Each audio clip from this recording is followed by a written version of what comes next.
de Sedge. Il y a donc moi, Romain Capdeville, formateur du coup Sedge 100, et vous avez aussi mon collègue Mathieu Heurtaud, qui est également formateur Sedge 100. C'est lui qui va s'occuper majoritairement des questions-réponses, sauf si des fois je vois vraiment quelque chose que je peux répondre oralement en quelques instants. Mais idéalement, c'est lui qui va permettre de répondre pendant que je déroule la formation sur Microsoft Teams. Donc vous avez accès justement seulement aux questions-réponses et aux réactions. Vous n'avez pas accès à la conversation pour que ce soit un peu plus lisible pour les questions que vous posez au fur et à mesure de la session de formation. Donc n'hésitez pas à passer par ce procédé-là. Vous avez les réactions qui sont toujours actives évidemment, comme j'ai dit, comme ça s'il y a besoin de répondre rapidement, si je demande un petit oui, non, etc., je peux voir un peu les réactions. Et donc tout simplement, on va attaquer notre session sur les nouveautés version 11. Donc l'objectif, c'est de regarder évidemment les nouveautés qu'on a dans l'application de Sage V11, qui sort justement très bientôt. On verra aussi les nouveautés, surtout le plan comptable 2025, les petites nouveautés légales qui sortent en janvier là-dessus. On verra également les éléments liés au Sage Network et Sage Connect. Donc je présente la formation par Teams et par ce PowerPoint que vous pouvez donc télécharger en mode PDF. Nous aurons des quiz de validation. Donc, je vous enverrai les liens au fur et à mesure. On aura des quiz pour que vous puissiez un peu assimiler ce qu'on a vu au fur et à mesure de la formation. Et donc, ça durera plus ou moins 2 heures. Vu que c'est la première session qu'on fait, on verra, on se calera un peu sur la durée suivant vos questions, vos réponses et le contenu de ce qu'on va pouvoir voir ensemble. Donc, on va commencer par les éléments du début, le calendrier et la roadmap, évidemment, comme on fait souvent dans les nouveautés de version. On verra ensuite les nouveautés liées à tout ce qui est hébergé et Sage Partner Cloud. Ensuite, les nouveautés et améliorations générales de Sedge 100 V11. Et on finira sur la fin par la chose la plus intéressante, évidemment, ce sont les nouveautés liées à la loi de modernisation des états financiers. Donc, comme on dit souvent, ANC 2025. Voilà. Donc, on a le calendrier actuel, connu, sur les versions V11. Depuis donc, le 28 octobre, sont déjà sorties les versions hébergées et SPC, Sage Partner Cloud, et les versions on-premise, les versions installées, sortiront d'ici cette fin de semaine, le vendredi 15 novembre. Vous pourrez d'ici là récupérer justement vos setups. La liste des produits disponibles, c'est le petit listing habituel. Pour les versions SPC hébergées, vous avez les gammes habituelles, c'est 100, IMO, moyen de paiement, etc. Donc là, vous avez le petit listing, vous pourrez bien sûr le relire, bien sûr, quand vous aurez la doc devant vous. Et pour on-prem, toutes les variantes avec entreprise, suite comptable financière, etc., etc. Tout ça, ça reste du grand classique habituel.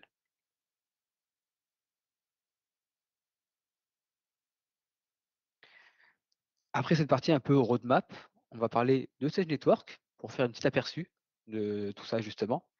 Pour ceux qui ne sont peut-être pas forcément au courant ou bien des détails sur ces éléments-là, on a mis un petit lexique rapide pour vous faire un petit rappel.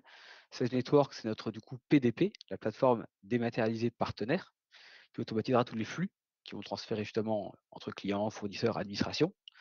Et Sage Connect, c'est la partie passerelle, c'est la partie un petit peu technique en arrière-plan qui fera du coup le partage, etc. C'est un peu ça à distinguer en termes de différence entre les deux applications. On va surtout penser Sage Network pour ce qui est de l'aspect visuel et parlant, on va dire, et on aura une mise en place au fur et à mesure. Vous avez même le site internet pour avoir plus de précision si besoin. Parce que justement, le lancement de Sage Connect, de Sage Network, sera mis un petit peu un lancement, on va dire, au fur et à mesure.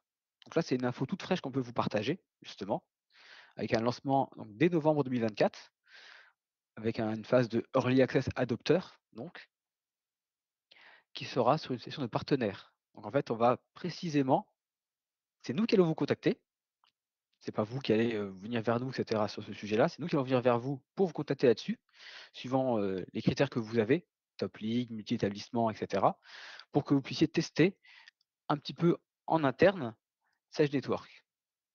Le but, c'est que comme vous êtes en multi-établissement, vous pourrez faire un suivi justement en interne avec vos différents SIRET de société.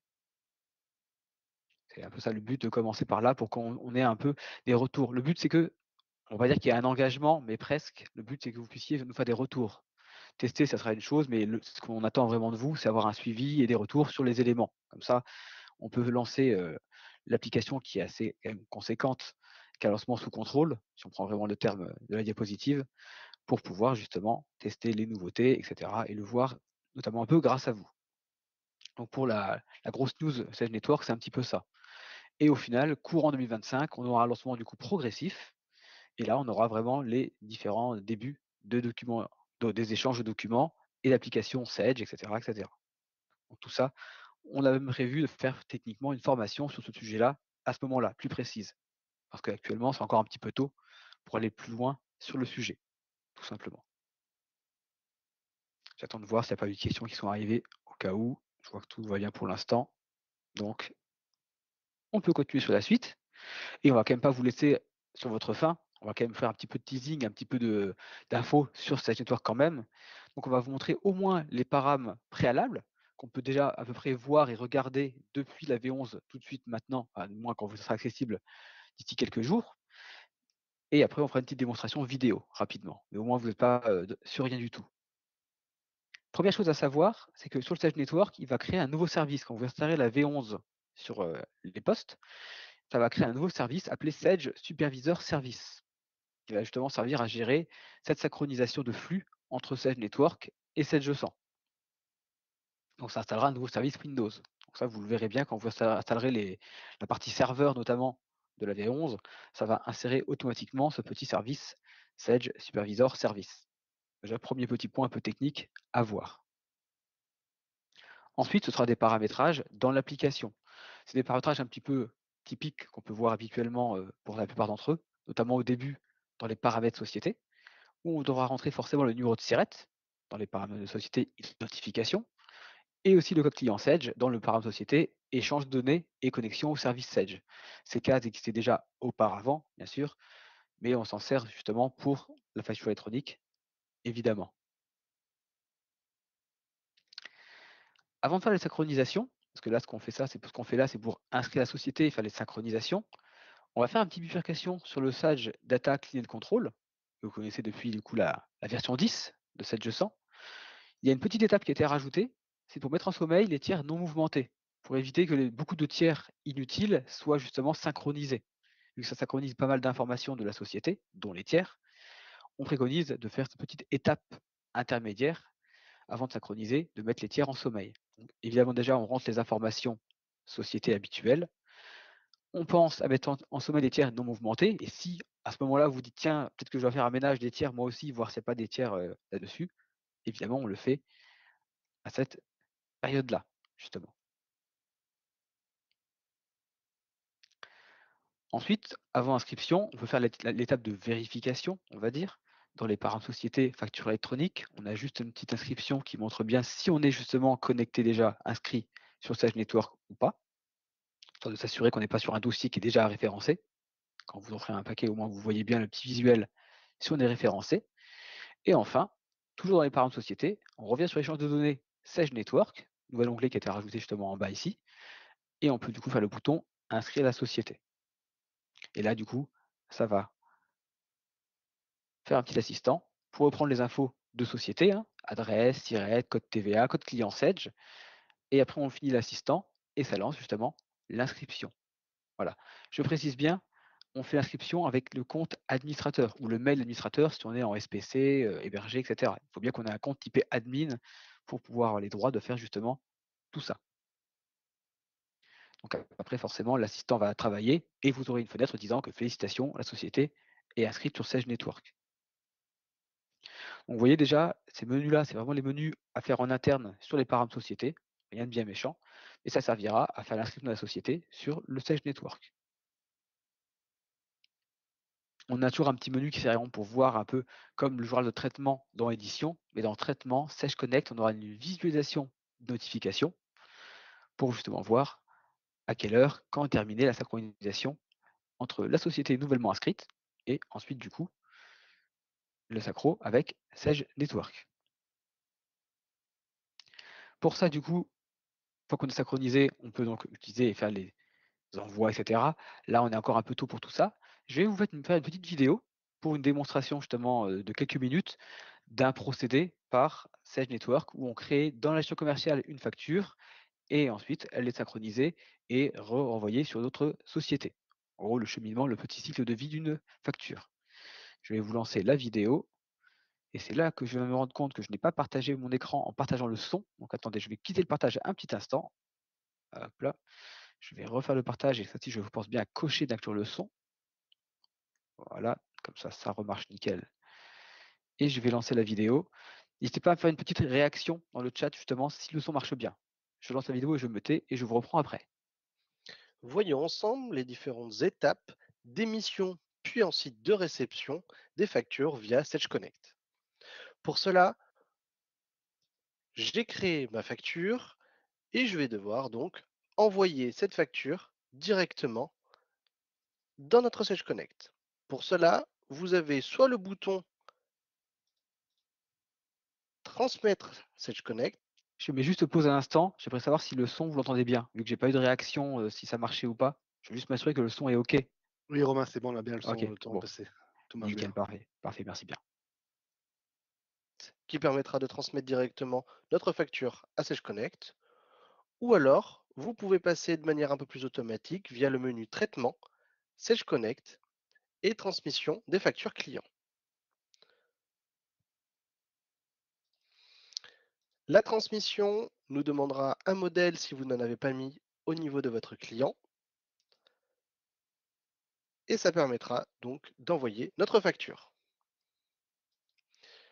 La transmission vous enverra donc un mail en tant qu'émetteur et enverra aussi donc votre facture à la société réceptrice.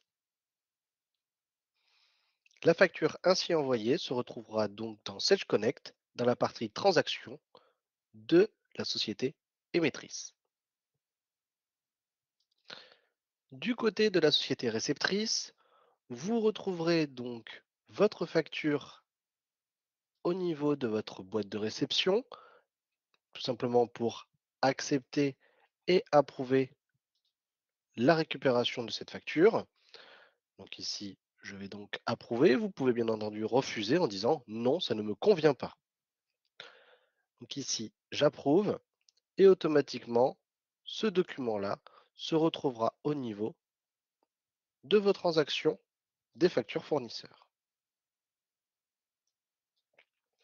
Il ne vous reste plus en tant que réceptrice de venir dans le document et de suivre les différentes étapes nécessaires à l'approbation et au règlement de la facture finale. Une fois la société réceptrice qui a effectué toutes ces étapes, nous allons pouvoir réceptionner les documents. Pour cela, dans Traitement, Sage Connect et Réception des factures fournisseurs. Vous retrouverez la facture fournisseur qui nous intéresse et vous pourrez donc la rapprocher directement avec les documents que vous avez au préalablement faits. Si vous avez le SDCC, en cliquant sur le bouton Rapprocher, cela vous permettra de récupérer de manière automatique et de rapprocher de manière automatique les informations des bons de livraison ou des bons de commande directement avec la facture en question. Sinon, vous pouvez une à une associer les lignes aux lignes des bons de livraison ou des bons de commande qui auraient été faits au préalable. Dans notre cas, barre 01 et ici, le fermoir. Une fois terminé, vous pouvez donc soit approuver, soit refuser. En faisant approuver, vous créerez la facture à partir du bon de livraison. OK, très bien. Voilà, j'espère que ça vous a intéressé de voir cette petite, vidéo rapide pour montrer un peu le cheminement avec Sage Network et gestion commerciale et au moins ça vous fera un petit peu d'avant-goût, avant-première, avant de pouvoir attaquer ça justement un peu plus loin, soit en fin d'année suivant le programme Early Adopter ou début 2025 quand ça sera, étendu au plus grand nombre. Très bien. Donc si vous avez des questions sur tout ce qui est Sage Network, Sage Connect, c'est un peu là que vous pouvez y aller pour finir. On peut vous mettre une slide pour bien rappeler le calendrier. Ça a l'air lointain, mais ça peut aussi arriver très vite, hein, parce que du coup, ça arrive presque dans un an, avec septembre 2026. Mais forcément, le décalage de la loi permet de s'organiser un peu plus au final, de prendre le temps de caler les dossiers clients correctement, notamment grâce au SDCC, le Sage Data Clean and Control. et donc pour être paré avec vos dossiers clients pour la facture électronique. Voilà. Je vous laisse prendre connaissance un peu de la diapositive sur un rappel de réforme avec les différentes dates, justement, suivant qu'on soit en ETI, grande entreprise d'un côté, ou PME, TPE de l'autre. Et ne pas oublier les fameux cas d'usage, qui sont un petit peu tous les cas métiers particuliers, qui sont à retrouver sur les publications de l'État pour pouvoir avoir des détails métiers spécifiques. Voilà. Si tout est bon pour tout le monde, on peut du coup enchaîner pour des nouveautés un peu plus concrètes, et donc les nouveautés notamment liées à héberger et SPC. Voilà. On a pour des nouveautés ou entre guillemets nouveautés slash améliorations par rapport à avant, des nouveautés par rapport notamment à la déclaration de TVA. Alors, on va voir ça également un peu plus loin lors de la formation sur les nouveautés V11 en elles-mêmes, mais on a des nouveautés sur les états financiers. On pourra enfin avoir sur les versions hébergées notamment, ou SPC, etc., des états financiers différents par société, les fameux éléments liés au param BCR. Donc on va voir ça justement un peu plus bas. Pour ce qui est de la TVA, et pareil, on aura sur SPC une mise à jour fiscale pour avoir un modèle de TVA dédié. Donc modèle état financier, donc bilan, compte de résultat notamment, et aussi TVA. Donc vraiment les deux gros éléments liés au param BCR, qui vont pouvoir être distingués justement sur les versions hébergées SPC. On a aussi une nouvelle fonctionnalité qui va être pas si mal pour flux bancaire, c'est que directement, dans l'onglet services connectés, vous savez, dans le portail 7G100, quand vous êtes sur les versions connectées, alors si je vous montre rapidement, si je ne suis pas déconnecté entre-temps, vous savez, l'onglet services connectés, où vous avez Sedge flux bancaire à activer, pour ceux qui connaissent justement. Comme par hasard, je suis plus connecté, donc hop, je me dépêche de revenir. Mais dans l'onglet services connectés, là où décidément, là on active idéalement Sedge flux bancaire, on aura désormais de quoi créer une tâche un peu planifiée, façon de parler, tâche planifiée, du coup, dans Sedge hébergé, Sedge SPC, pour que les récessions d'extraits bancaires soient faites automatiquement et intégrées dans les dossiers. Ça, c'est une bonne grosse nouveauté, je trouve que c'est bien sympa pour éviter les manips une à une, comme on pouvait faire jusqu'à présent dans l'application. Donc ça pourra être fait directement dans Services connectés. Voilà. Et sinon, petite légère optimisation dans les exports de fichiers FEC. On ne passe plus par le dossier document échange, mais ça se télécharge directement. Voilà, tout simplement. Ça reste des mises à jour assez légères, mais c'est plus des rattrapages, etc., divers liés à héberger SPC. Les grosses mises à jour, les nouveautés, on les verra justement un peu plus bas. Il y a aussi un nouvel élément de conformité sur les droits d'utilisation, en fait.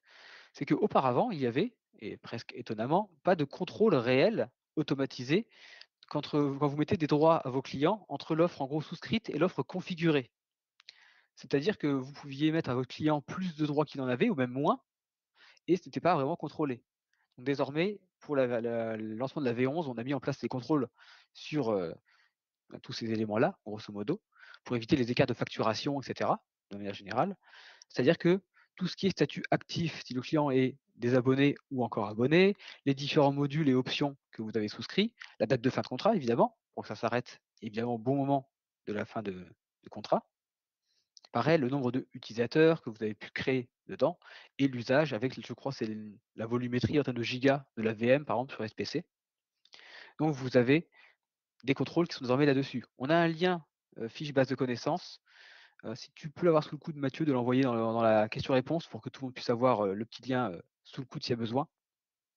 Vous pourrez bien sûr prendre ce lien depuis le PDF de la formation, mais je vous invite, s'il y a moyen de l'avoir dans les questions-réponses tout de suite, vous pouvez mettre de côté pour le regarder ultérieurement.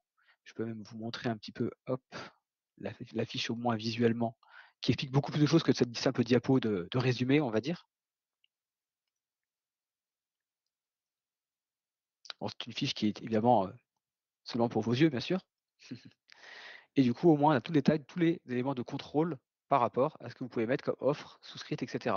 C'est pour ça que cette petite nouveauté-là va permettre de mieux gérer justement ce que vous pouvez avoir envers vos clients là-dessus, avec des conséquences pour l'utilisateur et des notifications par email, avec copie par Sedge.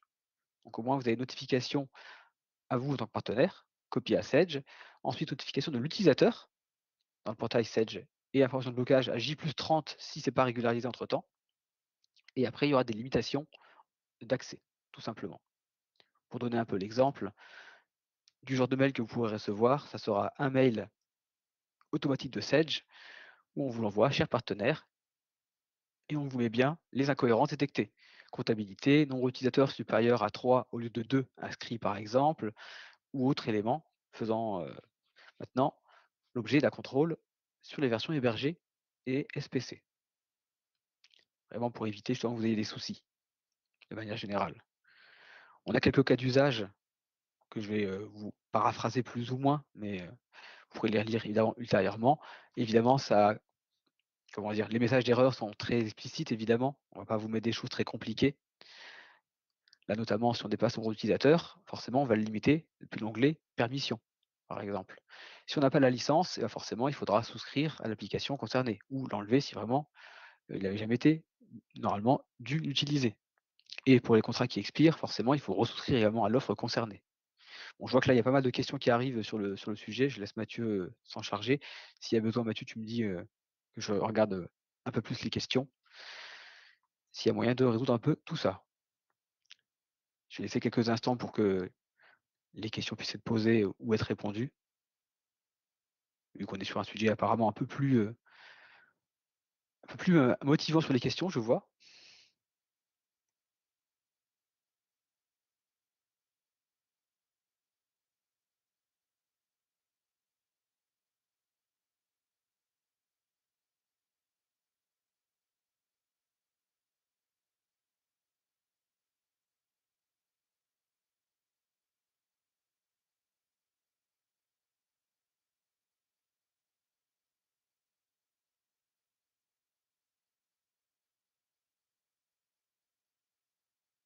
Mais OK. Ouais. J'enchaîne du coup sur la suite. Sur les nouveautés et évaluation fonctionnelle, du coup, de Sage 100, version 11. Donc sur Sage 100, déjà, bon, on va commencer par les nouveautés les plus simples et les plus, on va dire anecdotiques. On a des nouveautés sur l'InTuit Sage. Les icônes sont un peu restylées de manière générale sur leur interface, sur leur graphisme. Et on a également le tableau de bord qui a été justement agrémenté. Auparavant, il était assez simple, et cetera. Je vais vous montrer ça sur un exemple un peu plus grand. Et du coup, le tableau de bord, désormais, a beaucoup plus de données qui sont, du coup, transmessables par le biais de graphiques et de tableaux. Ça fait partie des petites nouveautés un peu simples, mais les nouveautés, on va dire, initiales qu'on peut montrer sur Sage 100 en V11, éléments liés à l'interface. Autre nouveauté commune, et ça a été beaucoup demandé, c'est par rapport à l'API Sirène et l'API Vi, pour qu'on puisse récupérer dans les fiches tiers, justement, les infos, mais en majuscules. Alors ça, je pense que ça va parler à pas mal de monde. N'hésitez pas à faire un peu de réaction dans le chat dans le Teams, si ça vous parle un peu. Je sais que c'était beaucoup demandé lors des formations que j'ai pu faire au préalable, et cetera. Voilà, je vois des gens qui sont contents, ça fait plaisir. Je transmettrai les applaudissements aux développeurs. Et c'est vrai que ça, c'est un truc qui était beaucoup demandé pour qu'on soit sur la bonne norme pour les adresses, justement. Donc on a une coche dans les paramètres société, échange de données, pour que justement, on conserve les majuscules dans les fiches tiers. Et du coup, on va faire une petite démonstration rapide de la fonction, histoire d'illustrer tout ça. Hop là, donc je suis en comptabilité, je vais dans les param société, échange de données, et donc sur les recherches d'adresses. Donc on a cette nouvelle coche qui était présente auparavant pour conserver les majuscules dans les fiches tiers, justement. Hop là. Et du coup, si je crée dans le plan tiers un nouveau tiers, je vais prendre un exemple tout à fait neutre qui est Sage, par exemple.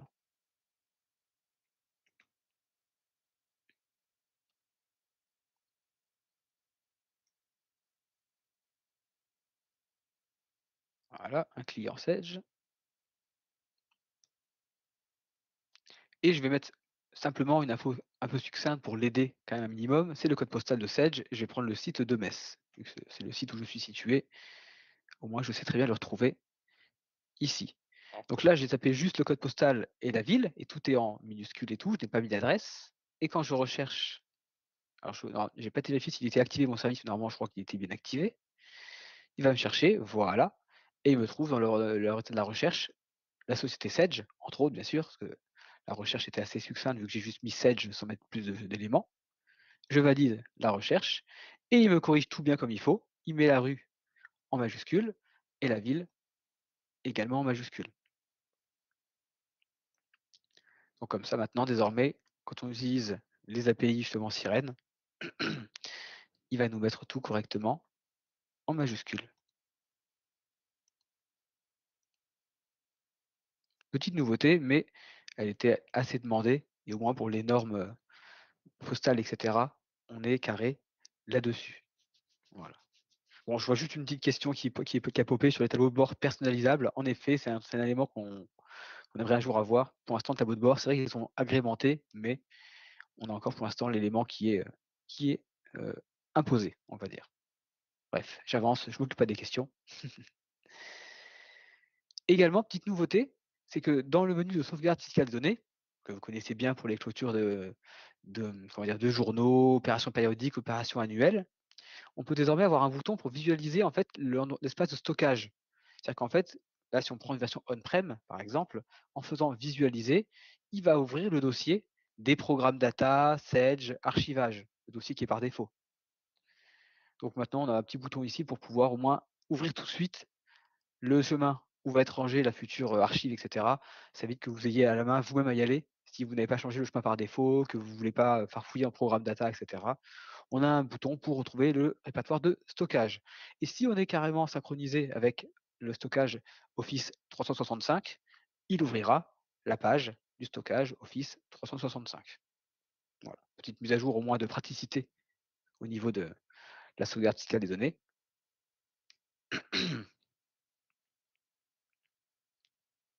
Ensuite, une nouveauté liée, alors du coup, forcément aux mises à jour donc on-premise, pour les versions donc installées de l'application. On pourra, dans les paramètres société, donc dans le bouton sécurité, avoir un nouvel onglet auto-update. Auparavant, on avait l'onglet traçabilité, où on pouvait cocher, vous savez, pour avoir l'historisation des modifications dans un petit menu dans fichier outils. On a désormais dans ce menu-là un onglet auto-update pour permettre 2 coches. Par défaut, les cases seront décochées en V11 pour ne pas changer le comportement. Quand tout est décoché, en fait, c'est que on a le comportement qui n'a pas changé par rapport à auparavant. Mais vous pouvez, du coup, cocher ces éléments-là. On va voir juste après ce que ça change. Je précise juste que pour ECF, c'est différent parce que ECF, la mise à jour, elle est forcément liée, heu, à la compta qui est installée, elle est différente. Là, c'est vraiment lié par rapport à, tout c'est vraiment le but par rapport au compte administrateur, si vous avez les droits ou pas pour l'affichage et la mise à jour. Donc affichage seul, c'est pour juste voir à l'administrateur quand il y a une mise à jour, pour afficher seulement. Et lancement pour tous, c'est pour qu'après tout le monde puisse voir la tuile de mise à jour. Si j'illustre comme ça, regardez, ça va être plus parlant bien sûr avec cette diapositive. Le visuel, le affichage seul caché, seul coché, décidément. Affichage seul coché. En visuel administrateur, on a la tuile. Donc on peut cliquer sur la tuile quoi de neuf avec la nouveauté, la tuile un peu orangée. On clique sur la tuile, on voit la version qui va être mise à jour, mais le bouton est grisé. Donc on ne peut pas la mettre à jour. On peut juste voir en tant qu'admin. Chez par contre l'utilisateur, la tuile n'existe pas. Il n'y a pas la tuile de mise à jour. Ça évite de perturber l'utilisateur justement, ou peut-être que la personne un petit peu trop curieuse veut lancer la mise à jour tout seul dans son coin.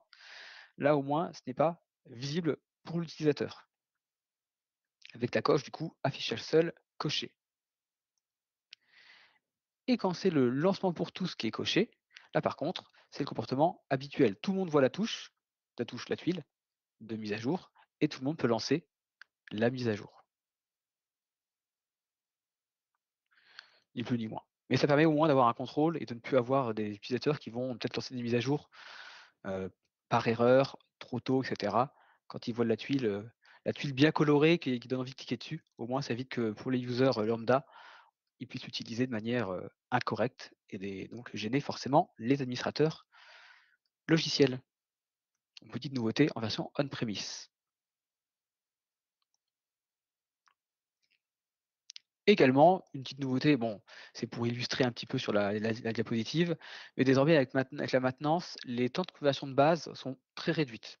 Alors j'ai pas de valeur chiffrée à donner, je vous avoue, n'ayant pas pu tester moi-même des grosses bases. Mais en tout cas, si vous ferez des conversions futures, justement, avec la V11, on aura normalement un gain de temps significatif pour, les conversions, tout simplement. J'ai pas grand chose de plus à illustrer à ce niveau-là, Mais sachez que quand vous ferez vos futures conversions de base, vous verrez que ça va beaucoup plus vite qu'auparavant. Voilà. On va rentrer sur des améliorations un peu plus fonctionnelles, du coup désormais, et notamment une impression en devise. Il y avait déjà eu une amélioration il y a 1 an là-dessus, sur les V10, où on pouvait mettre sur des nouveaux champs d'édition en devise. Donc forcément, on a rajouté encore des éléments en plus, et notamment maintenant, quand on veut imprimer des tiers, notamment la balance des tiers, dans une devise autre que la monnaie de tenue de compte, en choisissant les bons critères en fait dans l'état, en mettant bien critères étendus pour qu'on puisse choisir un type d'état spécifique. Je vais vous montrer un petit peu quand même dans état. Je prends la balance des tiers notamment, je me mets en critères étendus. On a des états avec devise. Vous voyez, 6 colonnes, 8 colonnes de devise qui est dédié à celui-là. Et après, je prends forcément la devise en question. Donc, au niveau de ce choix d'état de balance tiers avec des devises, on aura du coup désormais l'état avec les montants directement en devises et pas en tenue de compte. Mais on peut désormais, sur certains états, mettre l'état directement en devises, sans avoir à faire des manipulations particulières ou des modifs de mise en page. Au moins, c'est fait directement. Donc, c'est encore une évolution sur ce domaine-là, on va dire. Voilà.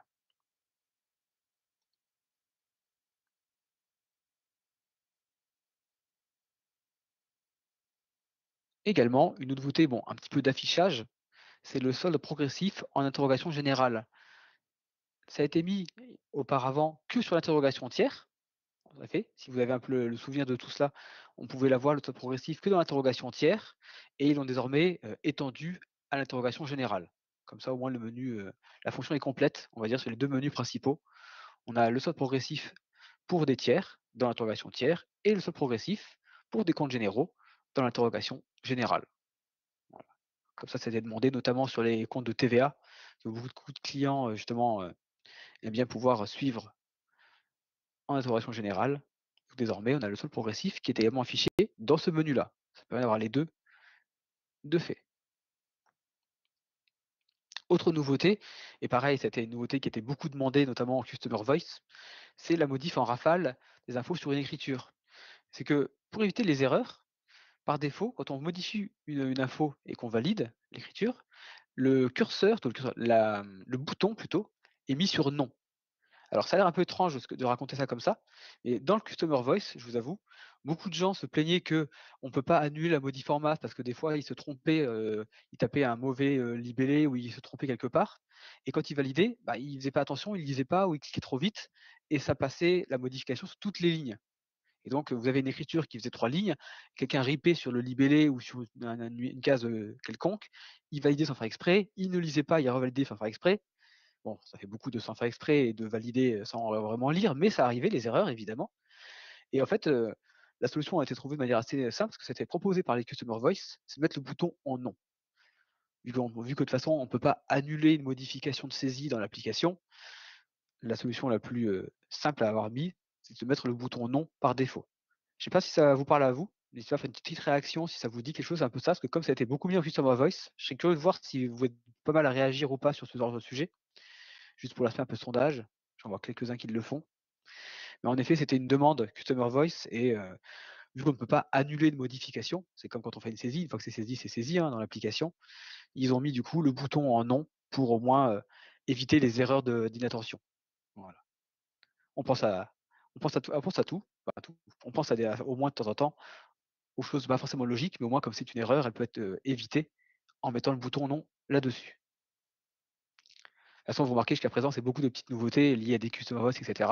Les grosses nouveautés, forcément, ça va être tout ce qui est lié à la nouvelle loi de modernisation d'état financier et Sage Network. Là, pareil, des éléments un petit peu d'affinage pour notamment le délettrage et lettrage des acomptes. Pour ceux qui n'ont jamais trop touché à ça, n'oubliez pas que les acomptes, depuis janvier 2023, ont un fonctionnement nouveau dans l'application. C'est-à-dire qu'on a une gestion d'acompte qui maintenant est précise au niveau du registre de taxes. On a un registre de taxes typé acompte qu'il faut avoir dans le règlement de l'acompte. Donc dans le journal de banque, vous tapez votre acompte et il faut un registre de taxes typé acompte. Et après, par une manip de lettrage avec la facture d'origine, parce que c'est un acompte, donc c'est comme un règlement partiel, donc il fait un pré-lettrage, etc., etc. Il y a tout un cheminement qui fait que l'acompte est bien typé pour être bien décompté en TVA dès le moment de l'acompte. C'est ça le but de la loi de janvier 23, c'est que dès qu'un acompte est encaissé, il est directement déclaré en TVA. Auparavant, ce n'était pas le cas. Voilà, j'explique ça parce que j'ai remarqué que même en formation, encore récemment, j'ai des gens qui ne sont pas au courant de ce fonctionnement. Quand je fais les formations, notamment de test sur la comptabilité, cette loi qui a bientôt presque 2 ans maintenant n'est pas encore forcément connue de tout le monde. Donc autant faire un petit récap pour des gens à la session, le cas échéant, parmi vous tous qui êtes connectés. Et désormais, la nouveauté, justement, c'est que quand on fait un délettrage, justement, entre l'acompte et la facture, si on s'est trompé, par exemple, il conserve le registre sur l'acompte. Parce que normalement, quand on délettre, les registres sont supprimés. C'est l'intérêt. Mais comme le registre acompte, c'est un registre qu'on veut garder forcément sur le règlement, parce que quand on a tapé le règlement, le registre, on le met nous-mêmes dessus, donc on ne veut pas qu'il sorte, on ne veut pas qu'il saute forcément. Si on s'est trompé de lettrage et de facture, etc., on le fera plus tard, ou c'est pas la bonne facture, ou autre erreur possible, on va dire. Mais au moins, le registre à compte, il est gardé. Et ça va être bien, parce que je vous avoue que même moi, alors pareil, je parle encore en formation, mais dès que les gens qui débutaient un peu sur la fonction faisaient des erreurs et qu'il fallait délettrer et recommencer la manip, le cheminement de lettrage sur acompte, bah, à chaque fois, il fallait ressaisir la compte à la main. Il fallait ressaisir justement le registre d'acompte. Donc c'est très bien justement que on ait mis cette nouveauté-là pour éviter, pareil, c'est comme la diapo d'avant, c'est pour éviter des erreurs. Mais c'est un genre de choses où on peut justement s'améliorer. Parce que fonctionnellement, la compte à 100, bon, elle existe depuis très longtemps, elle est assez complète, hein, grosso modo. On va dire que c'est l'intérêt majeur de l'application. Mais au moins, si on peut gratter des choses sur des conforts d'utilisation, eh ben, c'est là qu'on peut jouer. Et c'est là que, pareil, je fais un peu la promotion, hein, n'hésitez pas à aller sur Customer Voice pour justement faire part de ces choses-là. Parce que c'est vous qui, quand vous utilisez l'application, et vos clients surtout, on va dire aussi, qui ont ce genre d'idées. Donc voilà, bon, j'espère que ça plaira, ça aussi, comme petite nouveauté. Peut-être subtil, mais au moins, évitons de perdre encore du temps à refaire des choses. Et encore en termes de nouveautés, toujours sur le lettrage. Le lettrage, forcément, c'est un domaine qui est assez important désormais maintenant avec les factures électroniques qui vont arriver, bien sûr. On a rajouté, on pourrait dire enfin, entre guillemets, entre nous, le règlement, les lettrages automatiques vont faire des registres de taxes. Auparavant, c'était le seul cas où c'était encore inactif. On l'avait même marqué à l'époque dans la formation V10 que ça marchait maintenant pour tous les cadres de règlement créaient bien les registres quand on faisait le lettrage, que ce soit par moyen de paiement, par lettrage en saisie, par interrogation, etc. C'était une des nouveautés justement qu'on avait mis en avant il y a 1 an. Désormais, la seule qui manquait comme fonction, c'était le lettrage automatique. Donc ils l'ont inséré, mais ils l'ont mis, alors pas de manière transparente automatiquement, justement, avec une coche spécifique pour le faire de manière consciente. Parce qu'on sait que le lettrage automatique, c'est pas la chose la plus utilisée non plus au quotidien, évidemment. Les gens aiment mieux avoir un contrôle un peu manuel, ce genre de choses quand même, bien sûr. Mais au moins, on comble la faille, le manquement fonctionnel, tout simplement. Hein, il faut le dire, il faut le faire simplement, avec une coche pour gérer les registres de taxes, qui est coché par défaut que si on fait un lettrage en numéro de pièce et numéro de facture. Comme ça, au moins, ça incite les gens à faire attention. Parce que quand c'est par montant, c'est là un peu que c'est le risque de mauvais lettrage, avec des montants similaires, par exemple. Donc forcément, c'est toujours à ces moments-là qu'on peut faire les erreurs. Donc évidemment, on a préféré ne pas cocher par défaut cette nouvelle coche quand on fait par montant, comme les gens le font par défaut. C'est pareil, c'est le menu qui est par défaut, les gens vont pas lire, ils vont faire sans regarder. C'est comme le bouton non avant pour les écritures modifiées en rafale, etc. Autant mettre les coches et les choses particulières seulement quand on en est bien conscient. Donc vous avez cette coche qui apparaît nouvellement dans le bouton lettrage automatique, mais elle sera précochée seulement lors des 2 là. Je peux vous montrer pour le plaisir. Si je vais sur une interrogation de tiers quelconque, voilà, et que je fais automatique, je suis en mode montant, la coche n'est pas mise. Comme ça, le comportement habituel, c'est-à-dire que ça ne fait pas de lettrage, ça ne fait pas de rejet de taxe, excusez-moi, pas de rejet de taxe, ça ne change rien. Si je change le type, là c'est coché pour numéro de pièce et pour numéro de facture. Voilà, ni plus ni moins, mais pareil, comme ça au moins, ça vous fait un petit ajout, une petite nouveauté sur ce point-là. OK. On a fait le tour des nouveautés comptabilité pure. On va aller faire un tour après sur quelques nouveautés GESCOM et annexes. Je vous laisse poser quelques questions s'il y a besoin entre-temps et que les réponses se font. Ah, Romain, si tu peux me Oui, permettre un instant, bien sûr, juste bien sûr. pour une petite précision. Il y a une question qui a été posée par David, et s'il y en a d'autres aussi, ce sera la même chose. On n'a pas forcément toutes les réponses à toutes vos questions. Quand je les ai, j'y réponds au fur et à mesure. Pour certaines d'entre elles, on n'a pas forcément la réponse immédiatement, donc pour pas vous dire n'importe quoi, comme j'expliquais à David Laura, pour pas dire d'erreur, on va dire ça, on rajoutera dans le support une partie QR, questions-réponses, qu'on enrichira au fur et à mesure de toutes les formations qu'on animera pour les différentes questions sur lesquelles on n'aura pas pensé ou avoir les réponses au préalable, ou on n'aura pas l'élément exact. Donc, ce document sera enrichi d'informations complémentaires. Donc, n'hésitez pas à conserver le lien de téléchargement du support et de vous y rendre régulièrement pour voir ce qui aurait pu être rajouté dessus, surtout en fin de support, pour ces quelques questions auxquelles on n'a pas la réponse immédiatement. La question était de savoir quelle version peut être mise à jour directement en V11. Alors, je ne peux pas m'avancer, je n'ai pas la réponse exacte si c'est de savoir si c'est dès la V1, V2 ou s'il faut être au moins en V6, V7 ou voire V10. Donc, on va vérifier exactement ce qu'il en est et ça sera inséré en fin de support. Voilà, donc, gardez bien le lien de téléchargement et il indiquera des informations complémentaires par la suite. Je te laisse reprendre Romain et merci pour ce petit temps. Parfait. C'est parfait parce que du coup, je n'ai pas parlé de ça. Ça a été bien transitionné de ta part, Mathieu, comme ça. Mais en effet, oui, on mettra une diapo à la fin, en fin de PDF. Et comme les liens de téléchargement de Sage University sont toujours actifs, même des années après, entre guillemets, et qu'il n'y a pas d'expiration sur Sage University de votre accès à tous ces liens de documentation, que ce soit cette formation-là, comme des formations que vous avez fait auparavant dans tous Sage University, bah, n'hésitez pas justement à télécharger par le lien qui est le même, les docs à jour, tout simplement. Donc on va travailler là-dessus et mettre des diapos questions-réponses à la fin. Et comme ça, vous ne serez pas laissé dans le flou et vous ne pâtirez pas d'être les premiers à être venus aujourd'hui à être curieux et intéressés par la V11. Voilà. Parfait, parfait. Je vois David la main est toujours levée. Je ne sais pas si c'était juste pour faire une question ou c'était pour acquiescer de notre réponse. Sinon, je vous laisse mettre une question. Voilà. Nickel, merci. Du coup, on a ensuite quelques nouveautés gestion commerciale, on va dire. C'est-à-dire alors bon, c'est très précis et je vous avoue, ne connaissant pas beaucoup la gestion commerciale, je vais essayer de faire le cas pratique en expliquant le mieux possible ce genre de domaine-là. C'est une nouveauté sur les gestions de registres de type règlement. Quand vous avez des TVA avec, une taxe parafiscale ou sur le poids. Quand vous avez en fait des règlements, partiels ou total, prorata montant en taxe notamment, pour les taxes parafiscales. Alors c'est très particulier. On a préparé une petite démonstration quand même pour montrer, pour ceux qui connaissent peut-être bien le sujet. Donc je vais faire la démonstration devant vous et peut-être que suivant, ce que vous écrivez dans les questions, pour soit commenter l'élément ou soit faire les réactions, vous nous direz si ça vous parle bien, précisément. Je vais suivre, hop là, mon petit cas pratique avec ma gestion commerciale. Ah ouais, décidément, il m'a encore déconnecté, super. Hop là, on y retourne.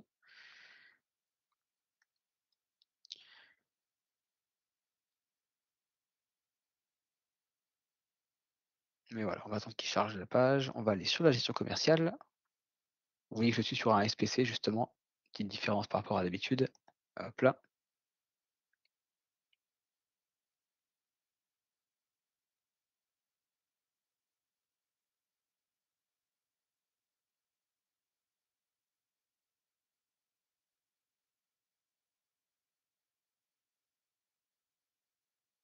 Je suis sur un serveur de test, hein, forcément, c'est un tout petit peu plus long à chaque fois à démarrer.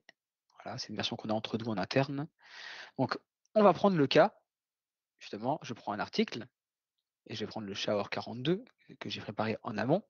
Dans les paramètres de compta, je lui ai mis justement une taxe TGO, taxe sur gramme. Donc une taxe parafiscale ou une taxe au poids, par exemple. Donc je prends le cas d'un article qui a une taxe au poids, pour donner notre exemple à nous, le shower 42. Je vais lui faire un document de vente, une facture pour aller plus vite. Nouveau facture. Je vais faire ça sur le tiers en prendre quart, par exemple. Comme ça, je sais qu'il n'y a pas grand-chose qui traîne sur lui. Hop. Et je valide. Et je mets la référence, donc c'est chat or 42. Hop là. Je vais lui remettre 5 en quantité. Et du coup, j'ai ma colonne. Alors, je l'ai rajouté moi-même en amont, la colonne poids net global. J'ai rajouté cette colonne-là. On a bien la quantité et le poids net global, 55. On enregistre ça. on a la facture avec le montant hors taxe et je vais faire ensuite le pied et je vais régler. Et je vais régler justement que de manière partielle avec 500 €. Je vais mettre une date, on va dire dans quelques jours pour ne pas rester à aujourd'hui et je fais OK. Voilà. Ensuite, je refais pied, régler pour mettre le montant total. Là, on a bien un règlement partiel et un règlement complet. Là, je mets semaine d'après, la semaine d'après. OK. Donc là, j'ai fait mes 2 règlements. Je vais du coup comptabiliser le document, donc les 2 règlements à comptabiliser. Il est là, si je ne me trompe pas, il est là, action, comptabiliser, hop.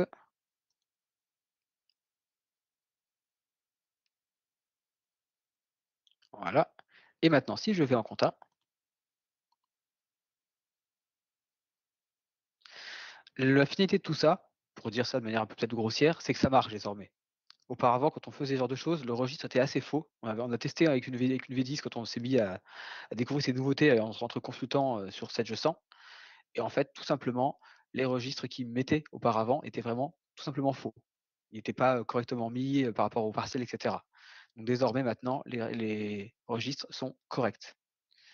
Si je prends action, voir le registre de pièces, de taxes, voilà.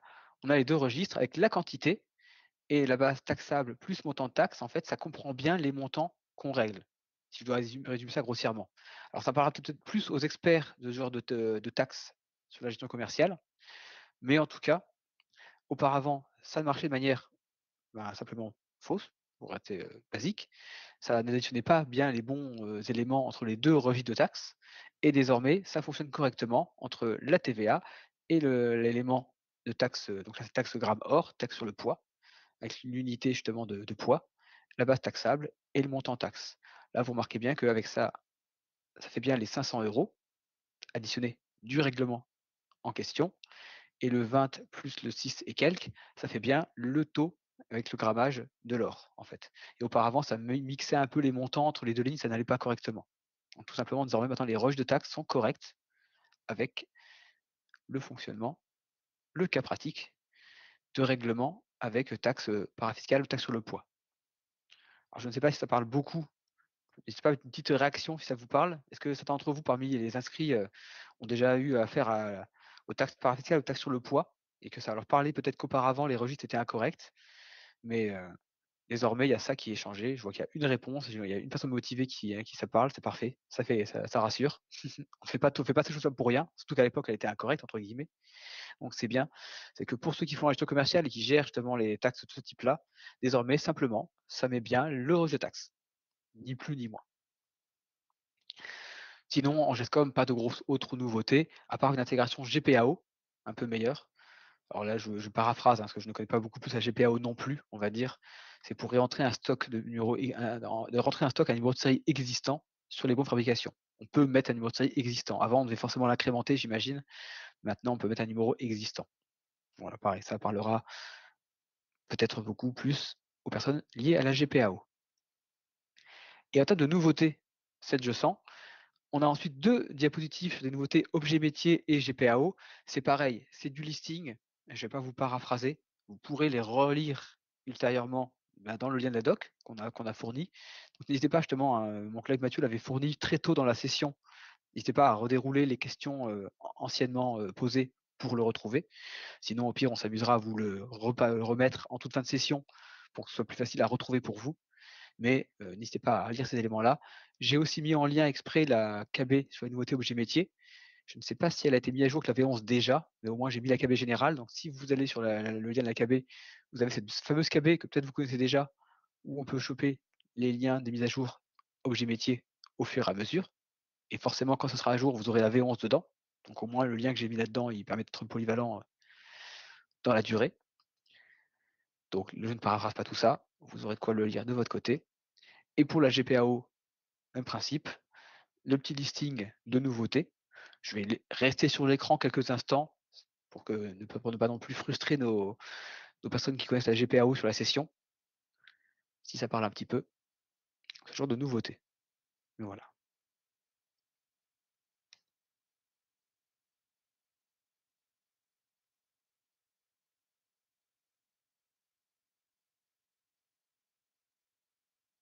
OK. J'avance du coup sur la suite et je vais devoir faire appel à désormais à Mathieu, si tu le veux bien, pour que tu publies justement le quiz. On va un peu, vous réveiller un peu après tout ça, après toute cette théorie. On va vous mettre, justement un peu à contribution. On a prévu un petit quiz justement sur les nouveautés qu'on a pu voir fonctionnelles. On a fait donc 2 quiz. On a fait un quiz pour ce qu'on a vu au préalable et on aura un quiz en fin de formation pour justement faire, les modélisations des états financiers. Donc je vais attendre que le lien apparaisse dans les questions-réponses.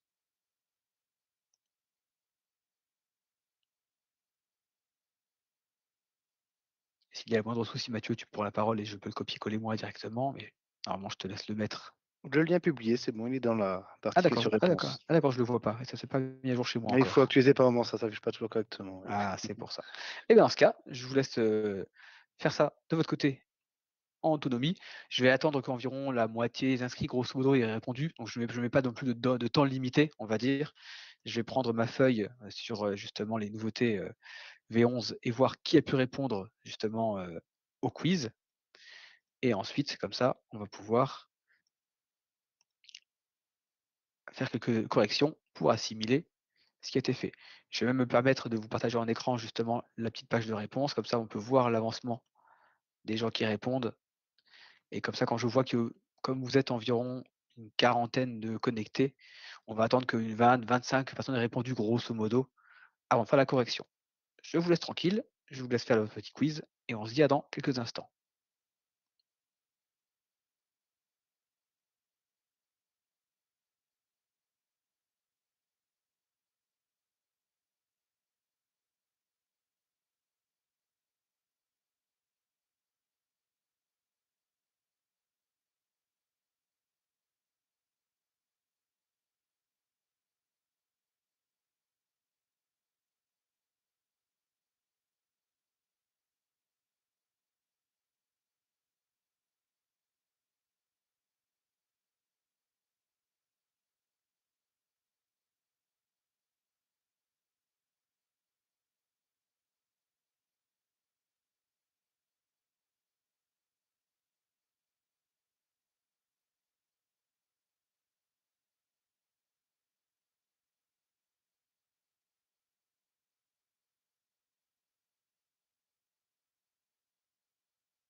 OK. J'ai attendu, volontairement qu'il y ait plus de réponses et j'ai vu que ça s'enchaînait vite et je vois que ça s'enchaîne toujours.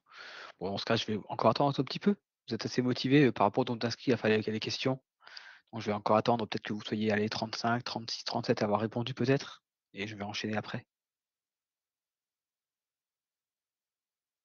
J'en profite, hein, Romain, si tu veux bien me laisser quelques instants aussi, pour rappeler, à ceux qui n'auraient peut-être pas, bien noté le point, que pour certaines questions, je ne peux pas y répondre. Ça sera inséré dans la partie QR en fin de support pour le retrouver ultérieurement. Certains points, certaines questions qui ont été posées, ne font pas l'objet d'une mise à jour dans la version 11, comme j'ai indiqué dans mes réponses, hein. Par exemple, suppression de l'archivage du premier exercice, suppression de documents avec un compte.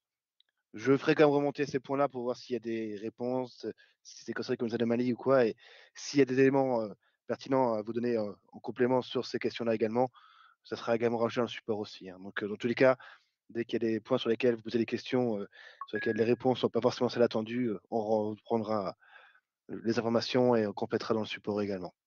Donc voilà, n'hésitez pas, je répète, à bien conserver le lien du support, et comme disait Romain, je le remettrai encore à la fin de la réunion, et c'est le même que vous retrouvez également sur Statuversity.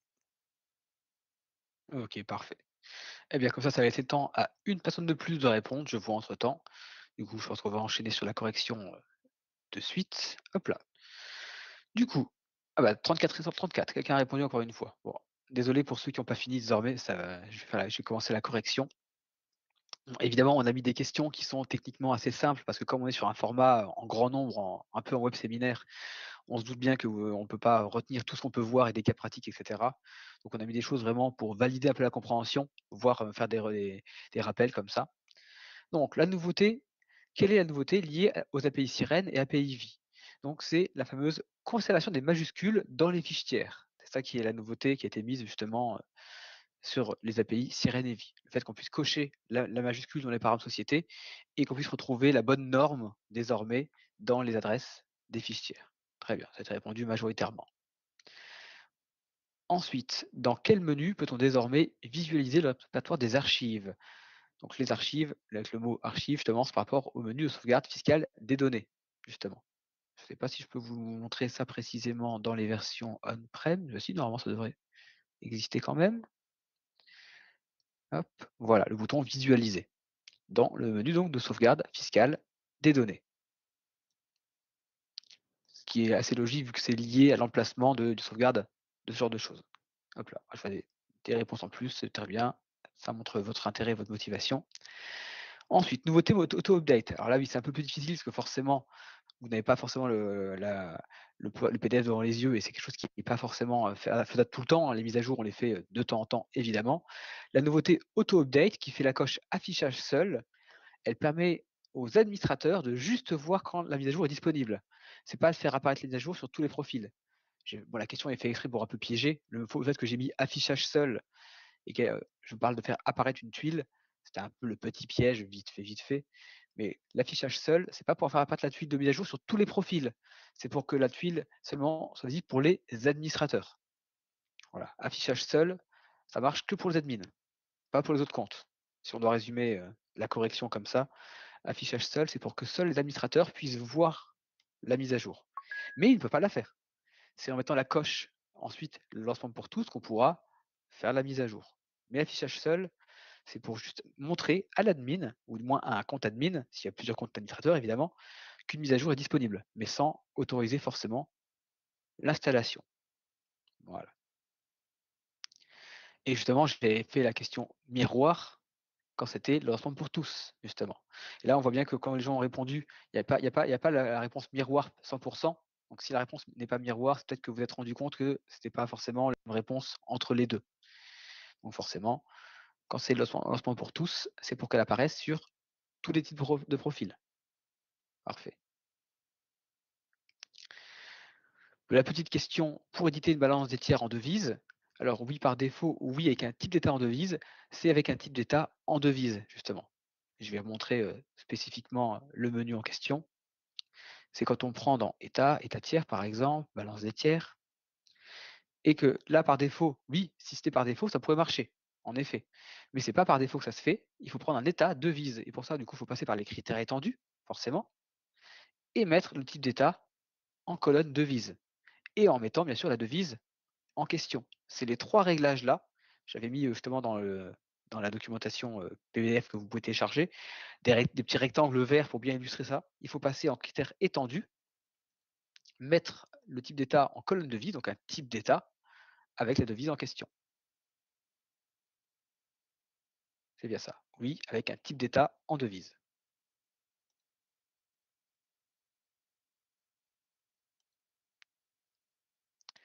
Ensuite, dans quel menu peut-on voir désormais le solde progressif? Alors dans quel menu, singulier ou pluriel? Et l'intérêt alors c'était ça, voilà, la question était faite un peu exprès, j'avoue, pour pouvoir, et je l'ai essayé de l'insister à l'oral, c'est bien les 2 menus parce que désormais, on peut voir le solde progressif en interro général et interro tiers. Interro tiers, c'était déjà existant, déjà il y a quelques années, quand ça a été rajouté et maintenant, quand on a mis dans l'interro général, donc l'interro général, c'est bien la nouvelle, on va dire, nou la nou bah, la nouveauté plutôt, mais la question était bien posée dans ce sens-là. Dans quel menu peut-on désormais voir le solde progressif? C'est bien les 2 menus, les 2 précédents. Voilà. Ça, c'était vraiment la petite question un peu plus pédagogique que la moyenne, on va dire. N'oubliez pas désormais, le solde progressif en V11, on peut le voir sur les 2 menus d'interrogation, le général et le tiers. La nouveauté, c'est le général, je suis d'accord, mais la question, c'était pour voir au global. Très bien. Et enfin, désormais, bon ça vous avez répondu tous oui à 100 très bien, le lettrage automatique permet-il de générer les registres de taxes? Oui, non. Je préférais être simple, j'ai pas voulu vous dire, oui, sauf en montant par défaut et cetera, hein, parce que je vous ai parlé du fait qu'il y avait les coches qui étaient pas cochées par défaut, plutôt de la coche qui n'est pas cochée par défaut quand on fait, le lettrage par montant. Je préférais être simple, au moins c'est bien, c'est rentré, vous avez bien assimilé cet élément-là. Très bien, et bah, c'est pas mal. À part la petite question un petit peu pas piège, mais la petite question un petit peu plus, piégeuse, ah si, bon, pas piégeuse, non, la question un peu plus subtile, on va dire, sur l'énoncé, tout le reste était forcément majoritairement juste, donc c'est très bien. Pour tout ça, nickel.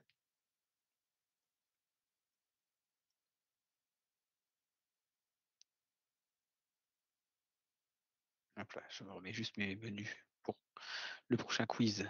Ensuite, voilà, et donc on va continuer et on va passer à l'élément, on l'a mis à la fin, c'est pas pour rien, c'est aussi pour vous accrocher jusqu'au bout de tout ça évidemment. La nouveauté justement de modélisation des états financiers. C'est la grosse nouveauté qui va arriver en janvier. Elle arrive du coup tout de suite presque, parce qu'autant, la facture électronique, ça arrive au fur et à mesure, ça arrive dès janvier, ou du moins dès janvier, dès qu'on ouvrira les exercices. Vous allez le voir, pourquoi je parle de cette utilité-là précisément. Je pense que tout le monde était au courant quand même.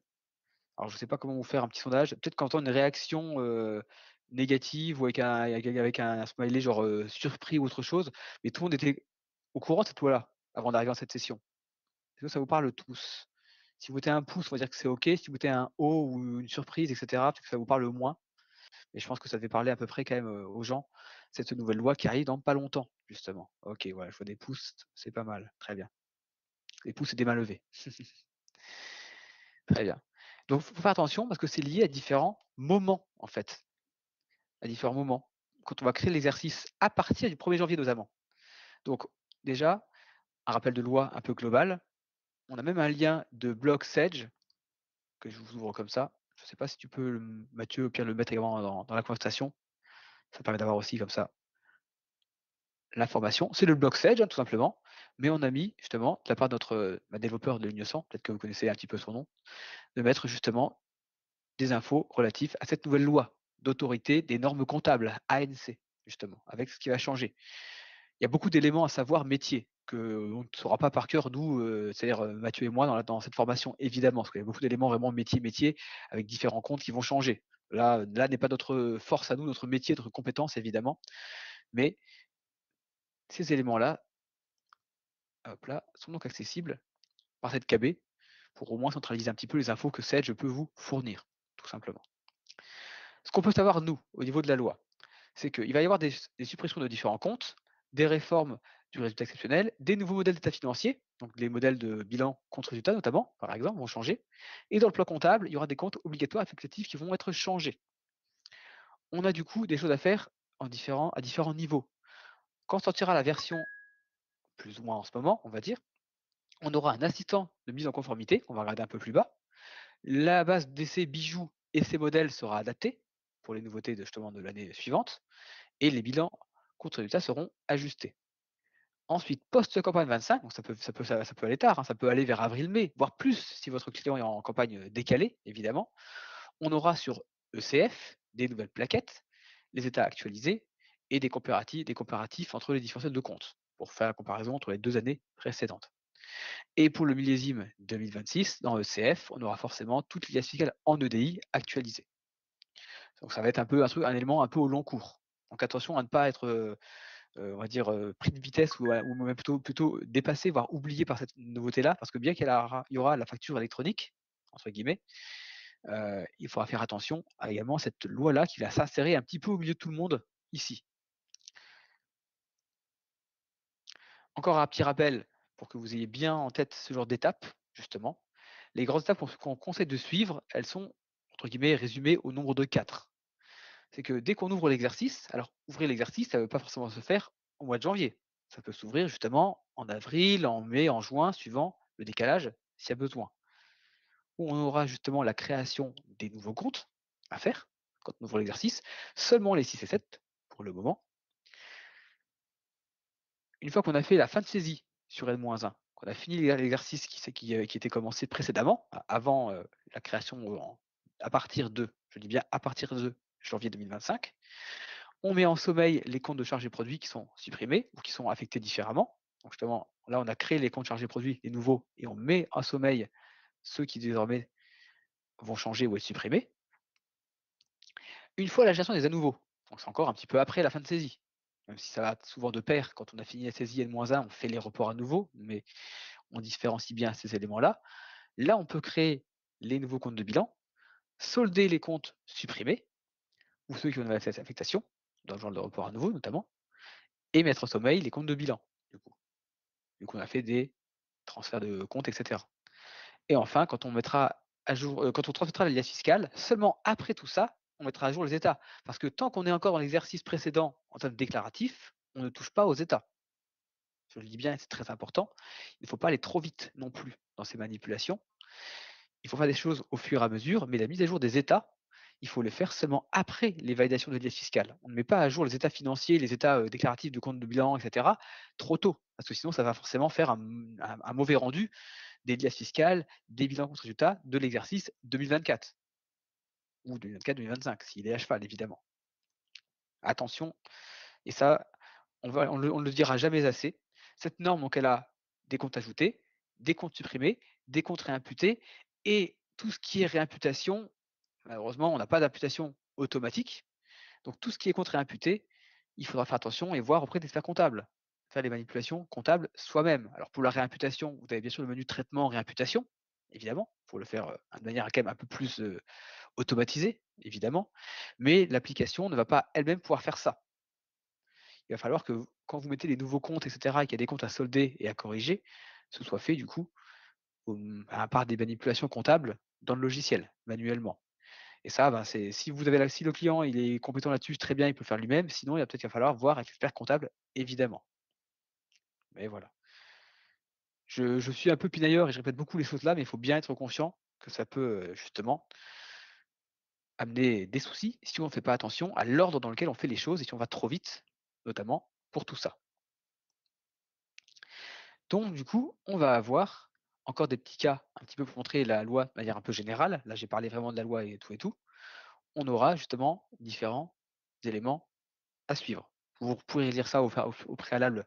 Ça, c'est un peu le résumé des nouveautés que met la version. On va le dérouler nous évidemment par des copies d'écran et par un peu petite démonstration rapido quand je vais vous montrer au fur et à mesure les éléments qu'on peut faire, entre guillemets.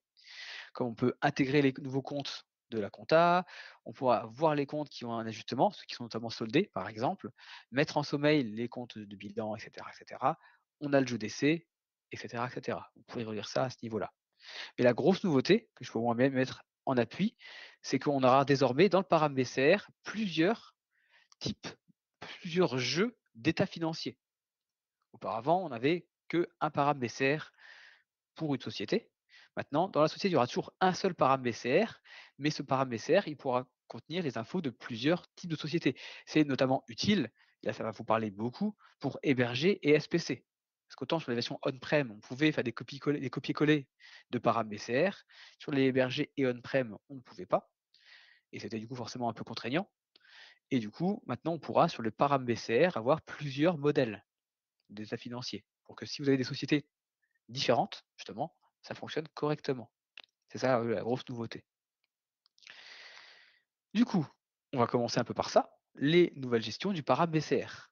Donc dans les param sociétés, on a un bouton paramètres fiscaux qui était ajouté nouvellement, justement. Donc ce menu permet de gérer plusieurs modèles. Si je montre déjà pour le plaisir, hop là, ce que ça donne, paramètres fiscaux, c'est ça qu'on va aller voir dans un instant. Vous voyez, tous les éléments de bilan compte résultat ont été déplacés ici. Auparavant, on pouvait les retrouver, si ma mémoire n'est pas mauvaise, dans les options d'impression. Voilà. Maintenant, ce n'est plus là-dedans, mais ça sera dans les paramètres fiscaux. Il faudra juste faire attention à l'habitude d'aller en option d'impression. Si on veut changer les bilans, compte de résultats, désormais ce sera dans paramètres fiscaux. Donc on pourra dupliquer, exporter, importer des modèles pour les récupérer sur d'autres sociétés. C'est l'intérêt.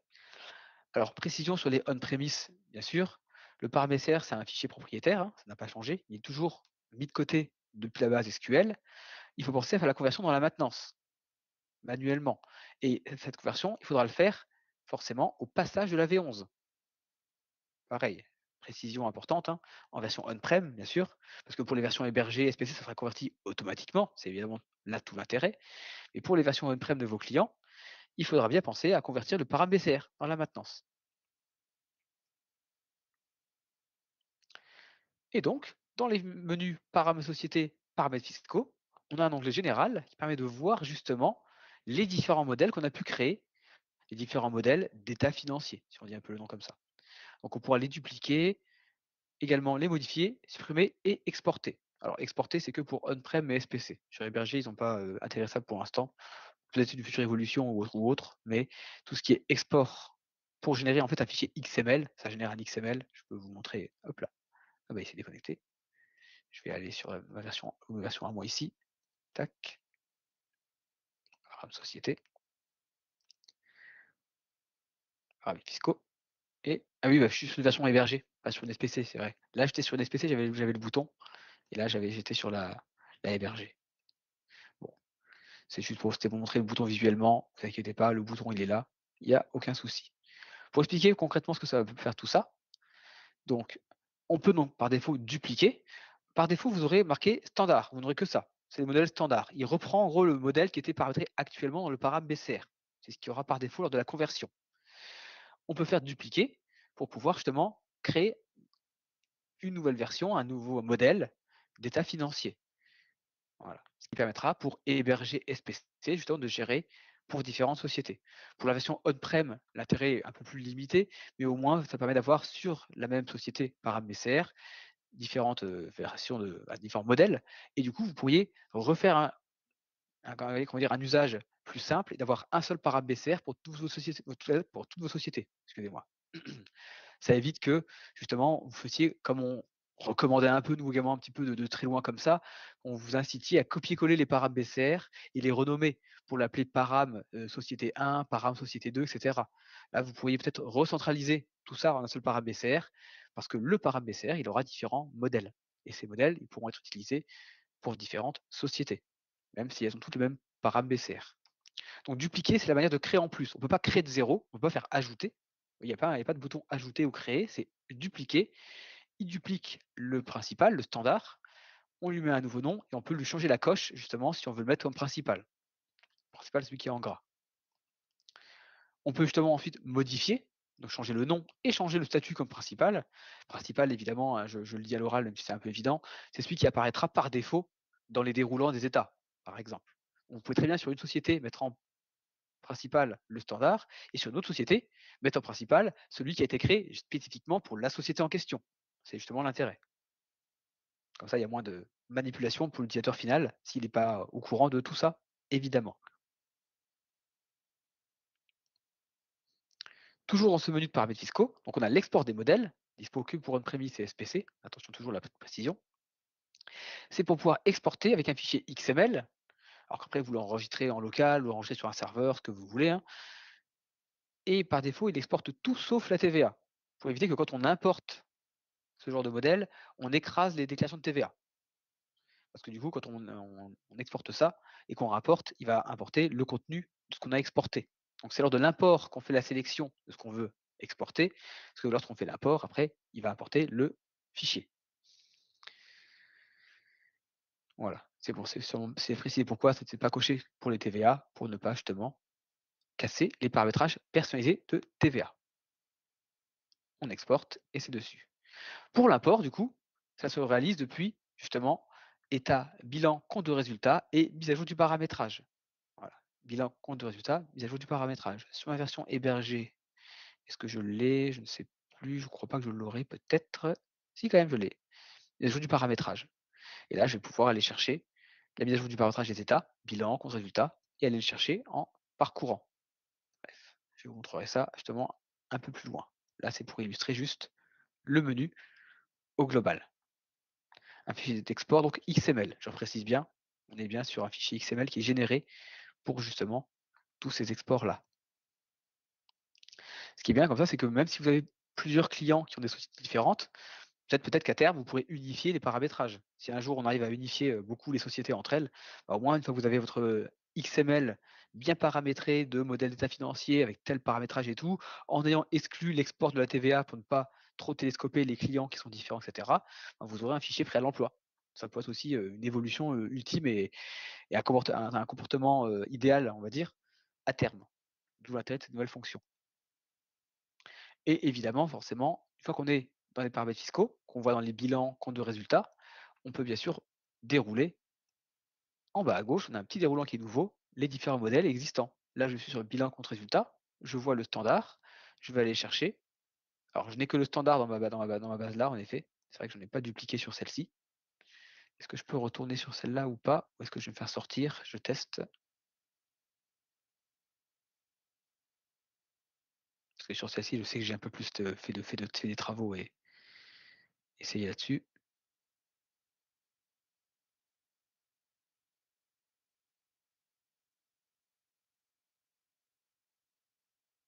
Ça permet de laisser un peu de temps pour vous reposer un peu le rythme de la formation. Si vous avez des questions-réponses, c'est parfait comme ça. Également, hop, paramètres société, paramètres fiscaux.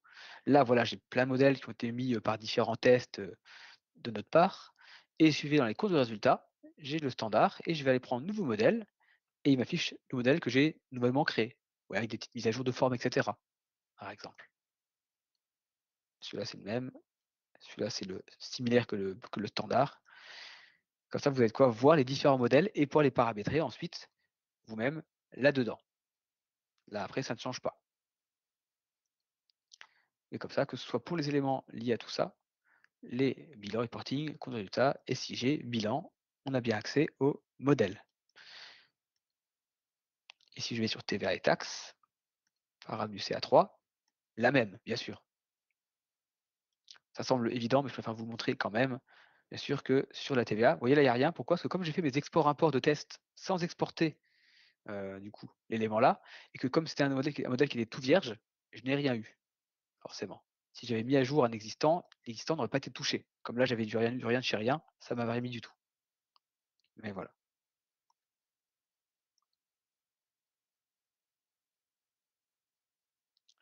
Et donc forcément, suivant les différents menus ensuite d'édition qu'on va pouvoir générer, ou même pas que d'édition, hein, je vous montre quelques exemples non exhaustifs, hein, les différents états. Vous avez le choix du déroulant marqué modèle, avec le standard parce que c'est celui qui était en gras, qui était en principal. Quand on fait la mâche fiscale, bah pareil, la mise à jour fiscale, on choisit sur quel modèle on veut appliquer la mise à jour fiscale.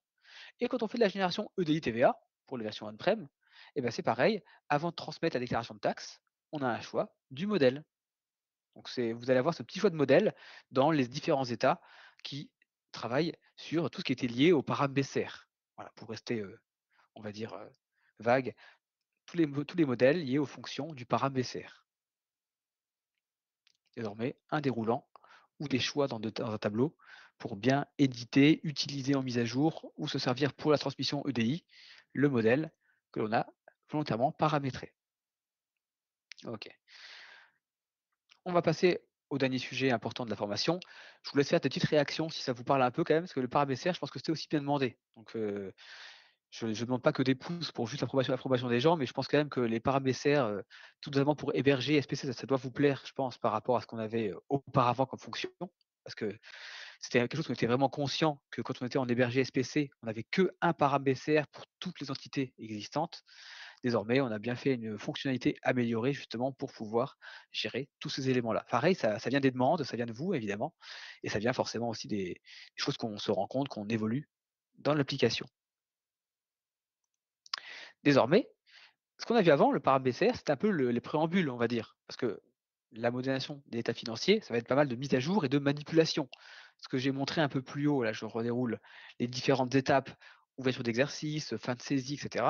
Ça va être fait par encore autre chose. Les param-BCR, la nouveauté liée au param-BCR, c'est vraiment la nouveauté de gestion, qui est vraiment le préambule, qui est la base, les fondations pour ce qu'on va voir ensuite, c'est-à-dire un nouvel assistant.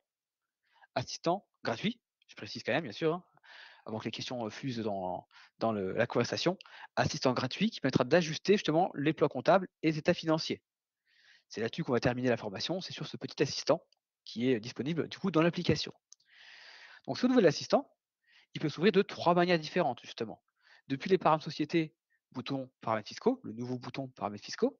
Depuis le menu état, bilan contre résultat, mise à jour. C'est ce que j'ai montré un instant quand j'ai cliqué dessus rapidement, mais j'ai pas été très loin parce que je voulais pas trop vous spoiler le fonctionnement de cet assistant, justement. Là, c'était pour le fait de pouvoir importer un modèle, quand j'ai expliqué ça tout à l'heure. Et on a aussi l'assistant qui est mis dans structure plan comptable. Voilà. 3 manières de l'ouvrir, comme ça au moins, où qu'on en soit, quelle que soit la préférence, vaut mieux avoir plus de choix d'ouverture de menu que pas assez, on va dire. On va avoir un assistant. Là, imaginons que je vais dans structure plan comptable, et j'ai mon assistant de modélisation. Et là, il va s'ouvrir. Avec pareil, les petits liens, comme j'ai pu montrer avant, vous voyez le lien notamment, vous allez le reconnaître dès qu'il arrivera, le lien du Box Edge du développeur. Et là, vous avez les infos. Voilà. Également, les incidences avec base de connaissances. C'est pareil. Les incidences, c'est très important parce que vous avez les différents tableaux d'échéance. Alors, je te prends un peu de cours, Mathieu. Je vais te copier ça dans ton Teams à toi. Je vais te laisser le mettre pour partager à tout le monde. Hop là, je te facilite un peu la vie. Tac. Pour que tout le monde également ait bien ces choses-là insérées dans le fil du Teams. Mais vous avez également voilà, le tableau et encore des liens divers et variés. Ça a l'air de rien, mais c'est bien que vous ayez ce genre d'informations à transmettre à vous-même, voire à vos clients.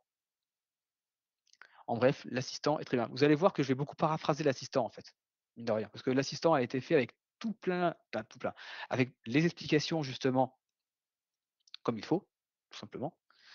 Et du coup, je vais beaucoup paraphraser ce qui est écrit. Mais sinon, si vous suivez bien l'assistant, il vous dit bien à peu près ce qu'il faut faire dans le cheminement en question. Donc déjà, si on ouvre l'assistant, si je l'ouvre, il est là, il y a donc 2 étapes majeures. Mettre à jour le plan comptable et mettre à jour les paramétrages des états. Évidemment, on ne fera pas tout ça en même temps. Il y aura différentes étapes, comme j'ai montré un peu au-dessus, justement. Donc, on va commencer par mettre à jour le plan comptable. C'est pour actualiser la liste de comptes. Donc déjà, quand on fait suivant, on aura une étape un peu miroir qu'on pourra trouver justement, quelle que soit l'étape principale qu'on fait suivant, que ce soit mettre à jour les plans comptables ou le plan comptable et les paramètres des états. On a une petite fenêtre pour soit télécharger le fichier de paramétrage sur Internet, soit le rechercher sur un support physique. C'est là qu'on fait l'import, le fameux fichier XML qu'on a pu exporter auparavant, justement. Sinon, si on télécharge par Internet, c'est le classique, un peu comme justement les, les mises à jour fiscales. Ça, vous connaissez bien, j'imagine, ce genre de sujet-là. On va prendre nous par Internet, dans notre exemple à nous, et donc il demande ce qu'on doit faire. Et c'est là que j'ai bien précisé à nouveau les fameuses étapes qu'on est là, et c'est écrit, hein, dès l'ouverture d'un nouvel exercice en 2025, pas forcément le 1er janvier, mais dès qu'on ouvre un exercice en 2025, on ajoute les nouveaux comptes. C'est bien dit, hein, cette étape devra être effectuée dès l'ouverture du nouvel exercice. Je ne fais que paraphraser. L'assistant vous dit tout ce qu'il y a à voir. On ajoute les nouveaux comptes, on fait suivant. On a la liste de nouveaux comptes par rapport au nouveau règlement ANC. La longueur des comptes est ajustée. C'est-à-dire que votre dossier client, s'il a 8 longueurs de caractères, les comptes auront 8 longueurs de caractères. Si c'est variable, il prendra le montant actuel qu'il y a sur la plupart des comptes, etc., etc. Il prend vraiment la longueur des comptes qui est mise dans le dossier, tout simplement, pour ne pas vous gêner. On a bien sûr des coches pour tout désélectionner, vous cliquez sur la ligne que vous voulez mettre. Par défaut, tout est coché. On fait suivant. On a un petit récap, justement, et ça précise bien que les comptes sont créés selon les natures de compte du dossier. Et on recommande bien sûr de vérifier les différentes natures de compte pour ne pas que ça casse un peu le paramètre, etc. Justement. Pareil, ce que je vous dis, c'est du paraphrasage. C'est ce qui est écrit également là-dessus par rapport aux natures de compte. on recommande de vérifier la nature de compte de l'emploi comptable. On peut justement ajouter des colonnes, date de création, pour filtrer, pour voir quels sont les nouveaux comptes de créer. Comme ça, on vérifie bien s'il y a bien la bonne nature de compte.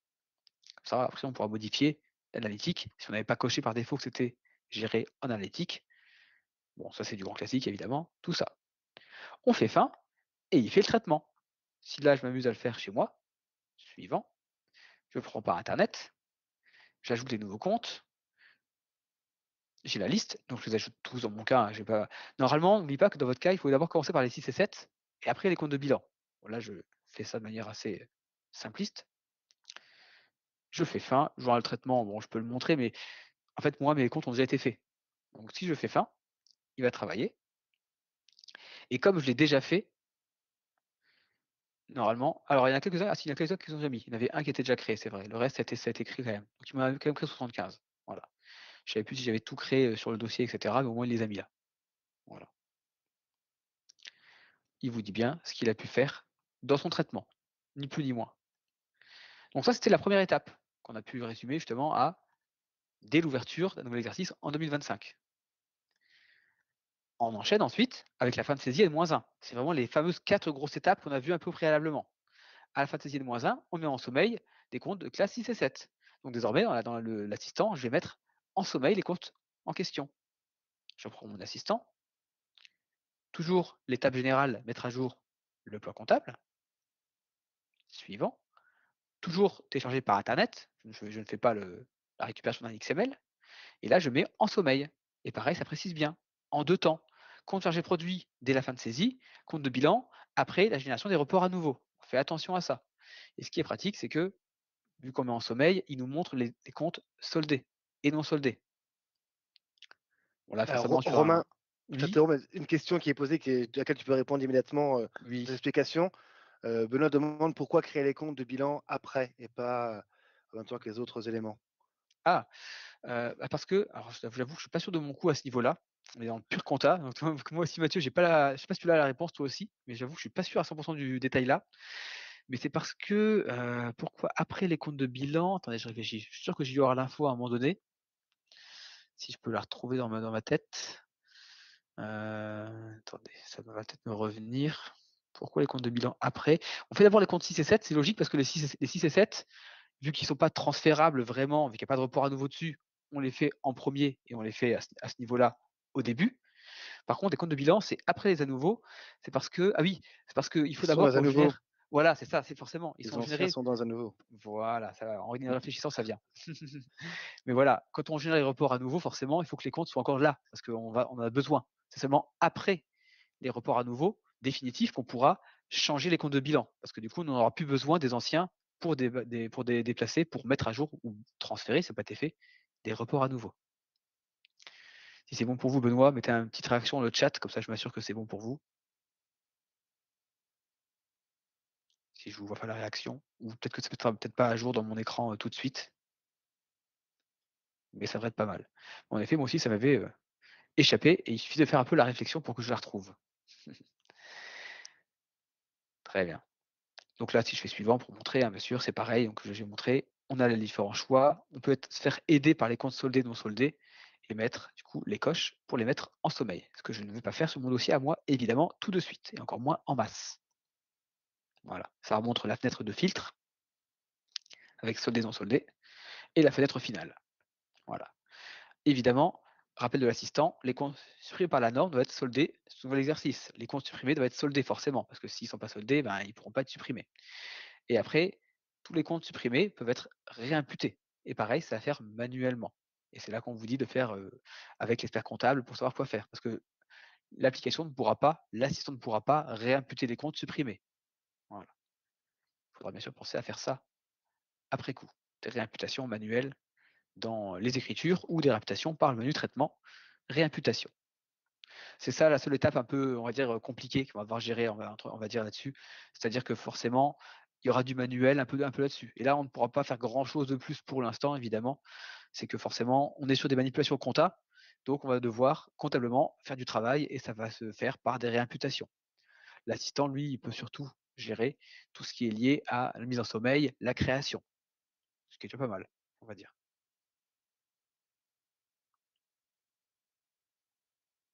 Je vois des questions arriver, et ça me titille d'y répondre, mais je vais laisser Mathieu faire son travail. Et je vais avancer sur la suite du coup. C'est que dans l'assistant, on avait donc 2 étapes majeures, mettre à jour le plan comptable et mettre à jour le paramétrage des états. Là maintenant, une fois qu'on a mis à jour le plan comptable, qu'on a mis à jour, les comptes nouvellement créés, qu'on a mis en sommeil les anciens et cetera, qu'on a créé les nouveaux et cetera.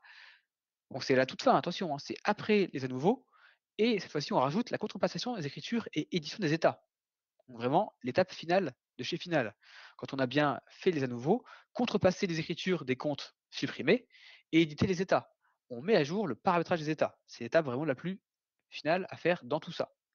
On fait l'assistant, mettre à jour le paramétrage des états, on fait suivant.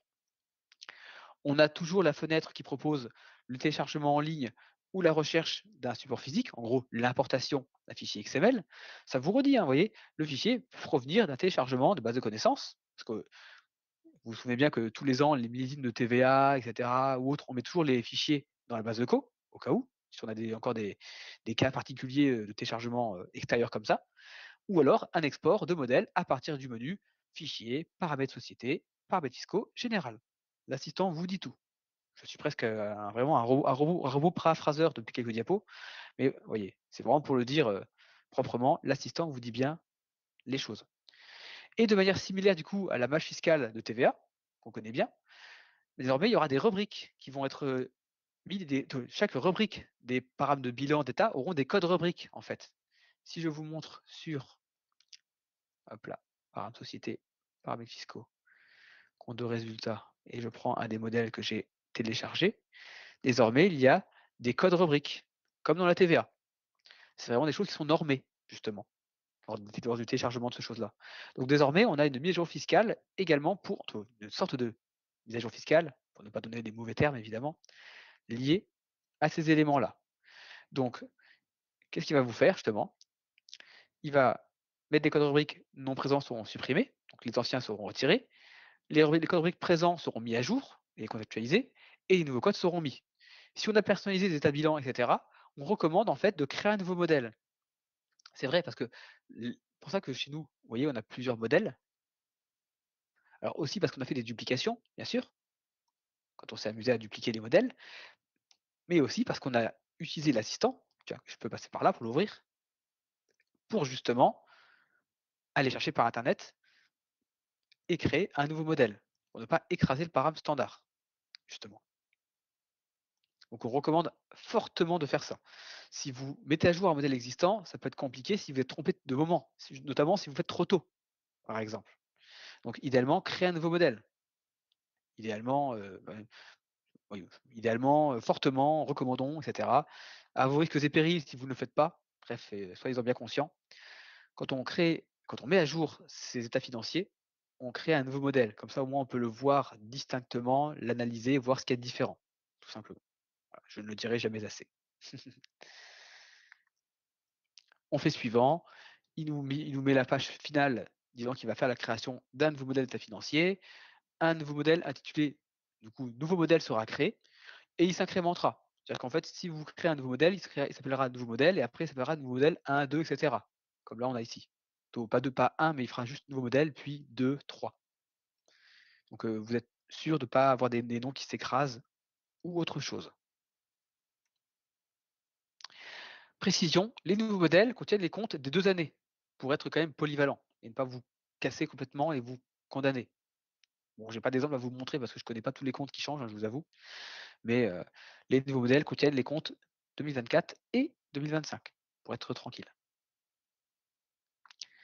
Et c'est à peu près tout ce qu'on peut vous montrer sur l'ANC parce qu'au final, il suffit de mettre une nouveauté de mise à jour, de mise à jour de fonctionnement du paramètre BCR, une nouveauté liée à la mise à jour de ces comptes, des mises en sommeil, et cetera, pour que le travail soit fait, on va dire, assez, oui, soit fait pas mal en amont, même s'il y aura toujours des manipulations comptables à faire, des réimputations notamment, mais au moins, on a déjà ce qu'il faut pour mettre en place les dossiers correctement.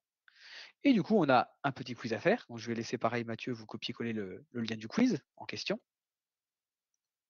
Et comme ça, on pourra faire les corrections ensemble d'ici quelques instants.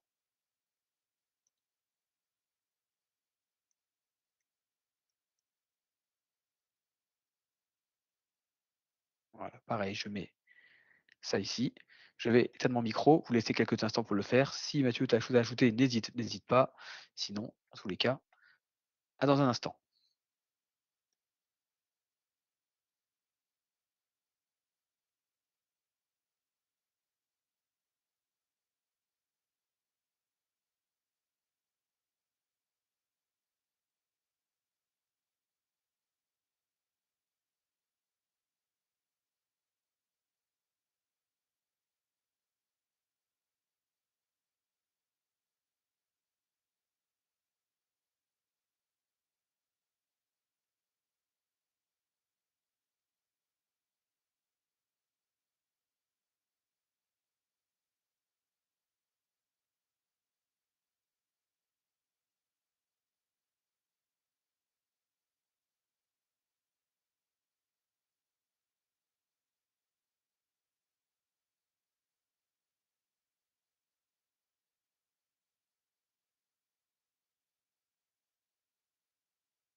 OK, je vois qu'il y a eu beaucoup de réponses par rapport aux personnes, inscrites, donc vous êtes quasiment 100 quasiment à avoir répondu. Parce que du coup, si je ne compte pas mon collègue Mathieu, on est donc, vous êtes donc 45, sur la session à peu près, 45 connectés.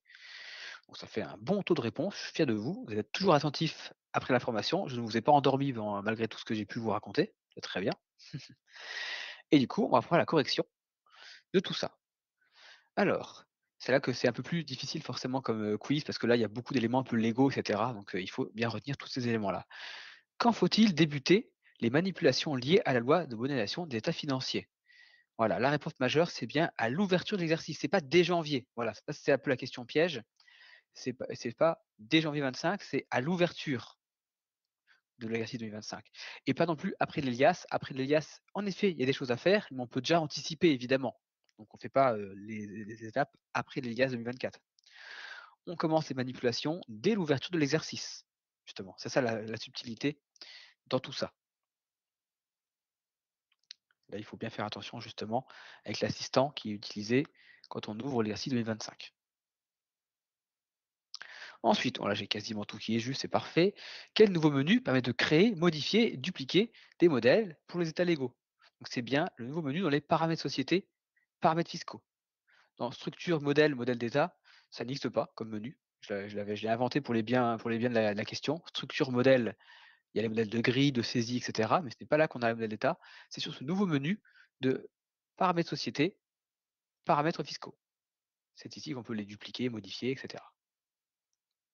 Là, ça, ici. Ensuite, une question qui a beaucoup plus divisé. Ces nouveaux modèles des allégaux sont présents dans le paramétrage de la société ou dans un nouveau paramètre BCR. Alors oui, il y avait la subtilité quand je parlais de nouveaux modèles, etc., quand on mettait à jour notamment les modèles dans la dernière étape de l'assistant, si je remonte, hein, quand on est dans l'assistant et qu'on fait la mise à jour justement du paramétrage des états, et que ça dit que ça veut créer un nouveau modèle, ça crée un nouveau modèle dans cette liste-là. Mais cette liste-là, ce n'est qu'un seul paramètre BCR.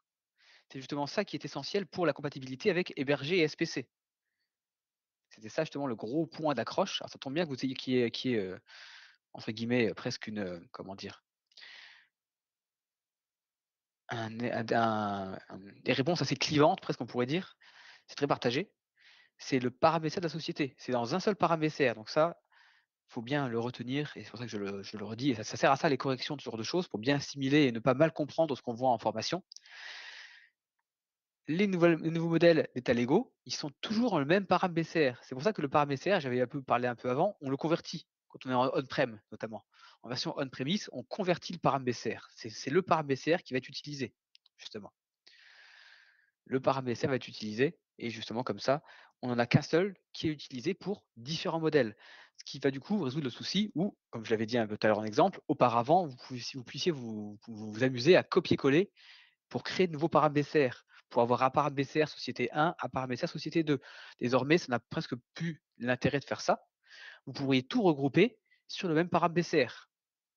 Et du coup, pour donner l'exemple concret, vous iriez sur le paramètre BCR société 2 et vous irez exporter l'XML.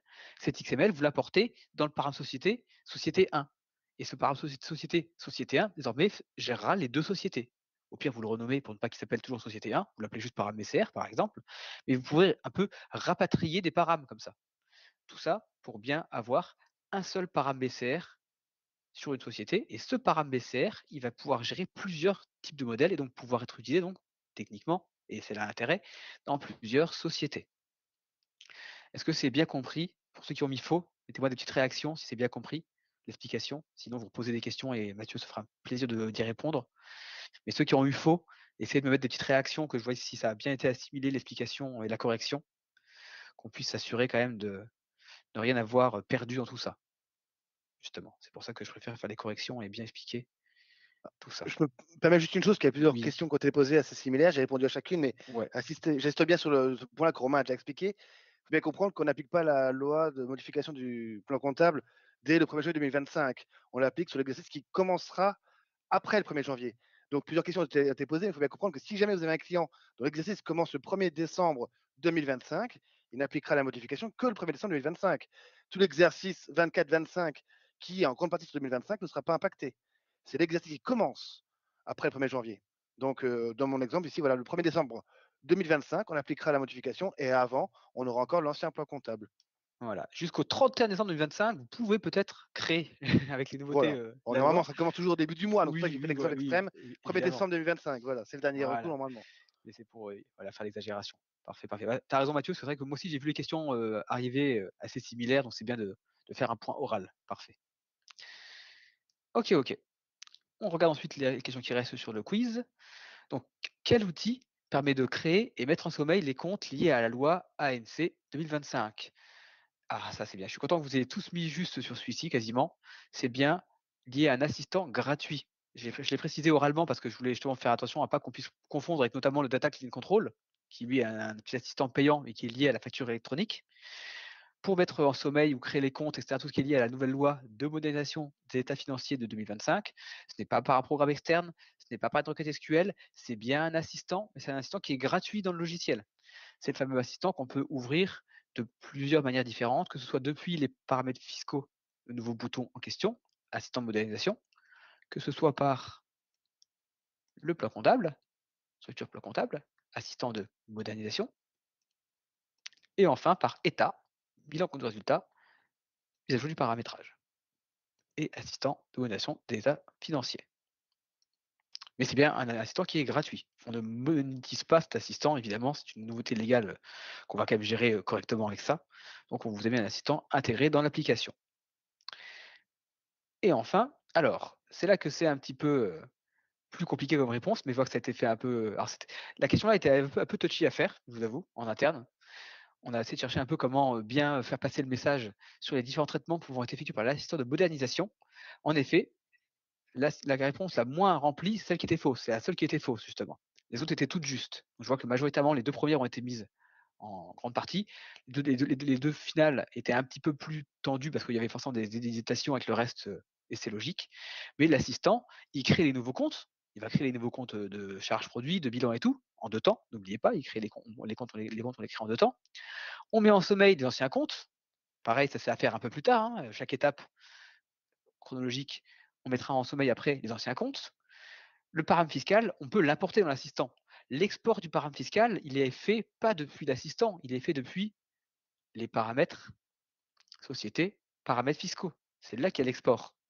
L'import, il est dans l'assistant. Quand on fait l'assistant, je fais suivant, là je peux importer. Et là je choisis un fichier. Et là je parcours et je cherche mon fichier XML. Mais sinon, l'export, lui, il n'est pas dans l'assistant. Sinon l'assistant, il fait tout le reste. Donc là, pas ça. Tac. Il crée les nouveaux comptes, il met en sommeil les anciens. On peut apporter un paramétrage fiscal fait au préalable et aussi, en finale, il met à jour les états. Donc ça va. C'est la question la plus dure, je pense, du lot, mais c'est bien. La majorité a été répondue correctement, je vois, surtout pour les 2 premières réponses qui étaient les 2 choix les plus critiques, on va dire, au début. Donc c'est très bien. Et enfin, quel est le comportement recommandé lors de la création du modèle de paramétrage fiscal 2025? Ça va, ça a été mis en majeure partie. C'est bien de créer un nouveau modèle. C'était ce qui était mis comme étape finale de l'assistant, si je vous remontre visuellement. Mettre à jour le paramétrage des états, donc l'étape un peu finale dans tout ça. On le télécharge par le net et par défaut, vous voyez, on recommande bien de créer un nouveau modèle. Nous vous recommandons de créer un nouveau modèle afin de reprendre le paramétrage, etc. Et ensuite, s'il faut, adapter le modèle au paramétrage si nécessaire. Comme ça, vous pouvez faire des comparaisons avec les déroulants. Vous savez qu'on trouve en bas à droite, en bas à gauche plutôt, ici. Vous pouvez faire des comparaisons et s'il faut, modifier l'original, mais ne surtout pas idéalement écraser un existant. Créer un nouveau modèle. Donc ça a été répondu en majorité, ça va. Ça va, ça va. Très bien. Eh bien, on en a fini pour la formation. Je vous mets une petite diapo de résumé, synthèse, pour parler un peu de ce qu'on a vu. Hein. On a donc bien vu l'assistant de modélisation d'état financier, c'est là-dessus qu'on a fini justement. On a vu les nouveautés un peu Sage Network, Sage Connect, lancement sous contrôle. On a eu aussi la petite démonstration de cycle de vie de facture avec la gestion commerciale.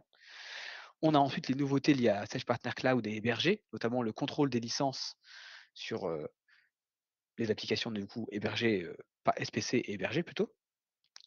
Des nouveautés 7G100, notamment d'interface et aussi de praticité et de beaucoup, on va dire, surtout de nouveautés liées au Customer Voice, hein. La modif en rafale qui a le bouton non par défaut pour éviter les boulettes, les lettrages automatiques possibles désormais pour les registres de taxes, l'amélioration de délettrage des acomptes qui ne retirent pas le registre de TVA justement sur les acomptes, etc., etc. Des nouveautés GPAO, CRM, etc. Tout ça, c'était un petit listing que je voulais vous inviter à lire de votre côté. Et du coup, on va laisser la session ouverte quelques instants si vous avez encore quelques questions. Donc moi, je vous couperai juste le partage et le micro et on laissera la session si vous avez encore quelques questions finales avant la fin de la session. Sinon, tout simplement, je vous remercie de votre présence et de votre participation. Vous étiez très nombreux. Vous avez pas mal interagi avec les questions. Quand je vous ai demandé des réactions, j'ai eu quelques retours. C'était sympa comme ça parce que comme on est sur un format un peu websem, on a un peu plus d'interaction avec vous par le biais de réactions et de quelques questions-réponses. Donc même pour moi, c'est plus amusant d'interagir avec vous, évidemment, plutôt que de parler face à un écran toute la journée. Et ceux qui me connaissent parmi les gens présents, vous savez que j'aime bien interagir en général dans les formations. Donc c'est bien que vous soyez nombreux, que vous avez fait des quiz, etc. Et n'oubliez pas, comme cette formation est toute nouvelle et récente, n'hésitez pas, on a bien dit avec Mathieu qu'on mettra une fiche FAQ à la fin de la formation pour regrouper les questions les plus communes. Donc n'hésitez pas à retélécharger le fichier d'ici quelques semaines et tout, quand on aura mis à jour ça au fur et à mesure. Et pour qu'on ait des retours sur ce qu'on peut améliorer sur la formation, alors on dit ce qui est bien, mais on dit ce qui était amélioré, n'hésitez pas à aller sur Sage University et à évaluer la formation. Je pense qu'on vous a beaucoup fait le topo dans votre carrière de, de partenaire et de consultant chez Sage, dès que vous faites une formation chez nous. Mais n'hésitez pas à aller sur Sage University, dans le tableau de bord, vous déroulez le bouton lancer, vous évaluez, vous connaissez la notation minimale pour la satisfaction, sinon vous mettez ce que vous souhaitez dans tous les cas, et mettez-nous les plus et les moins pour qu'on puisse améliorer la formation sur les points, justement, moins les points à améliorer. Encore merci. J'espère que la V11 vous plaira, que vous serez aussi intéressé pour les nouveautés Set Network dans le futur. Et du coup, on sera forcément au rendez-vous, Mathieu, moi et mes collègues, pour faire ces formations avec vous, avec plaisir, évidemment. Donc, bonne semaine à tout le monde. On laisse tourner la session quelques instants si des questions vont encore arriver. Et sinon, amusez-vous bien avec la V11 dès que ça arrivera. Et à bientôt. Bonne semaine à tous. Au revoir. Bonjour à tous, au revoir.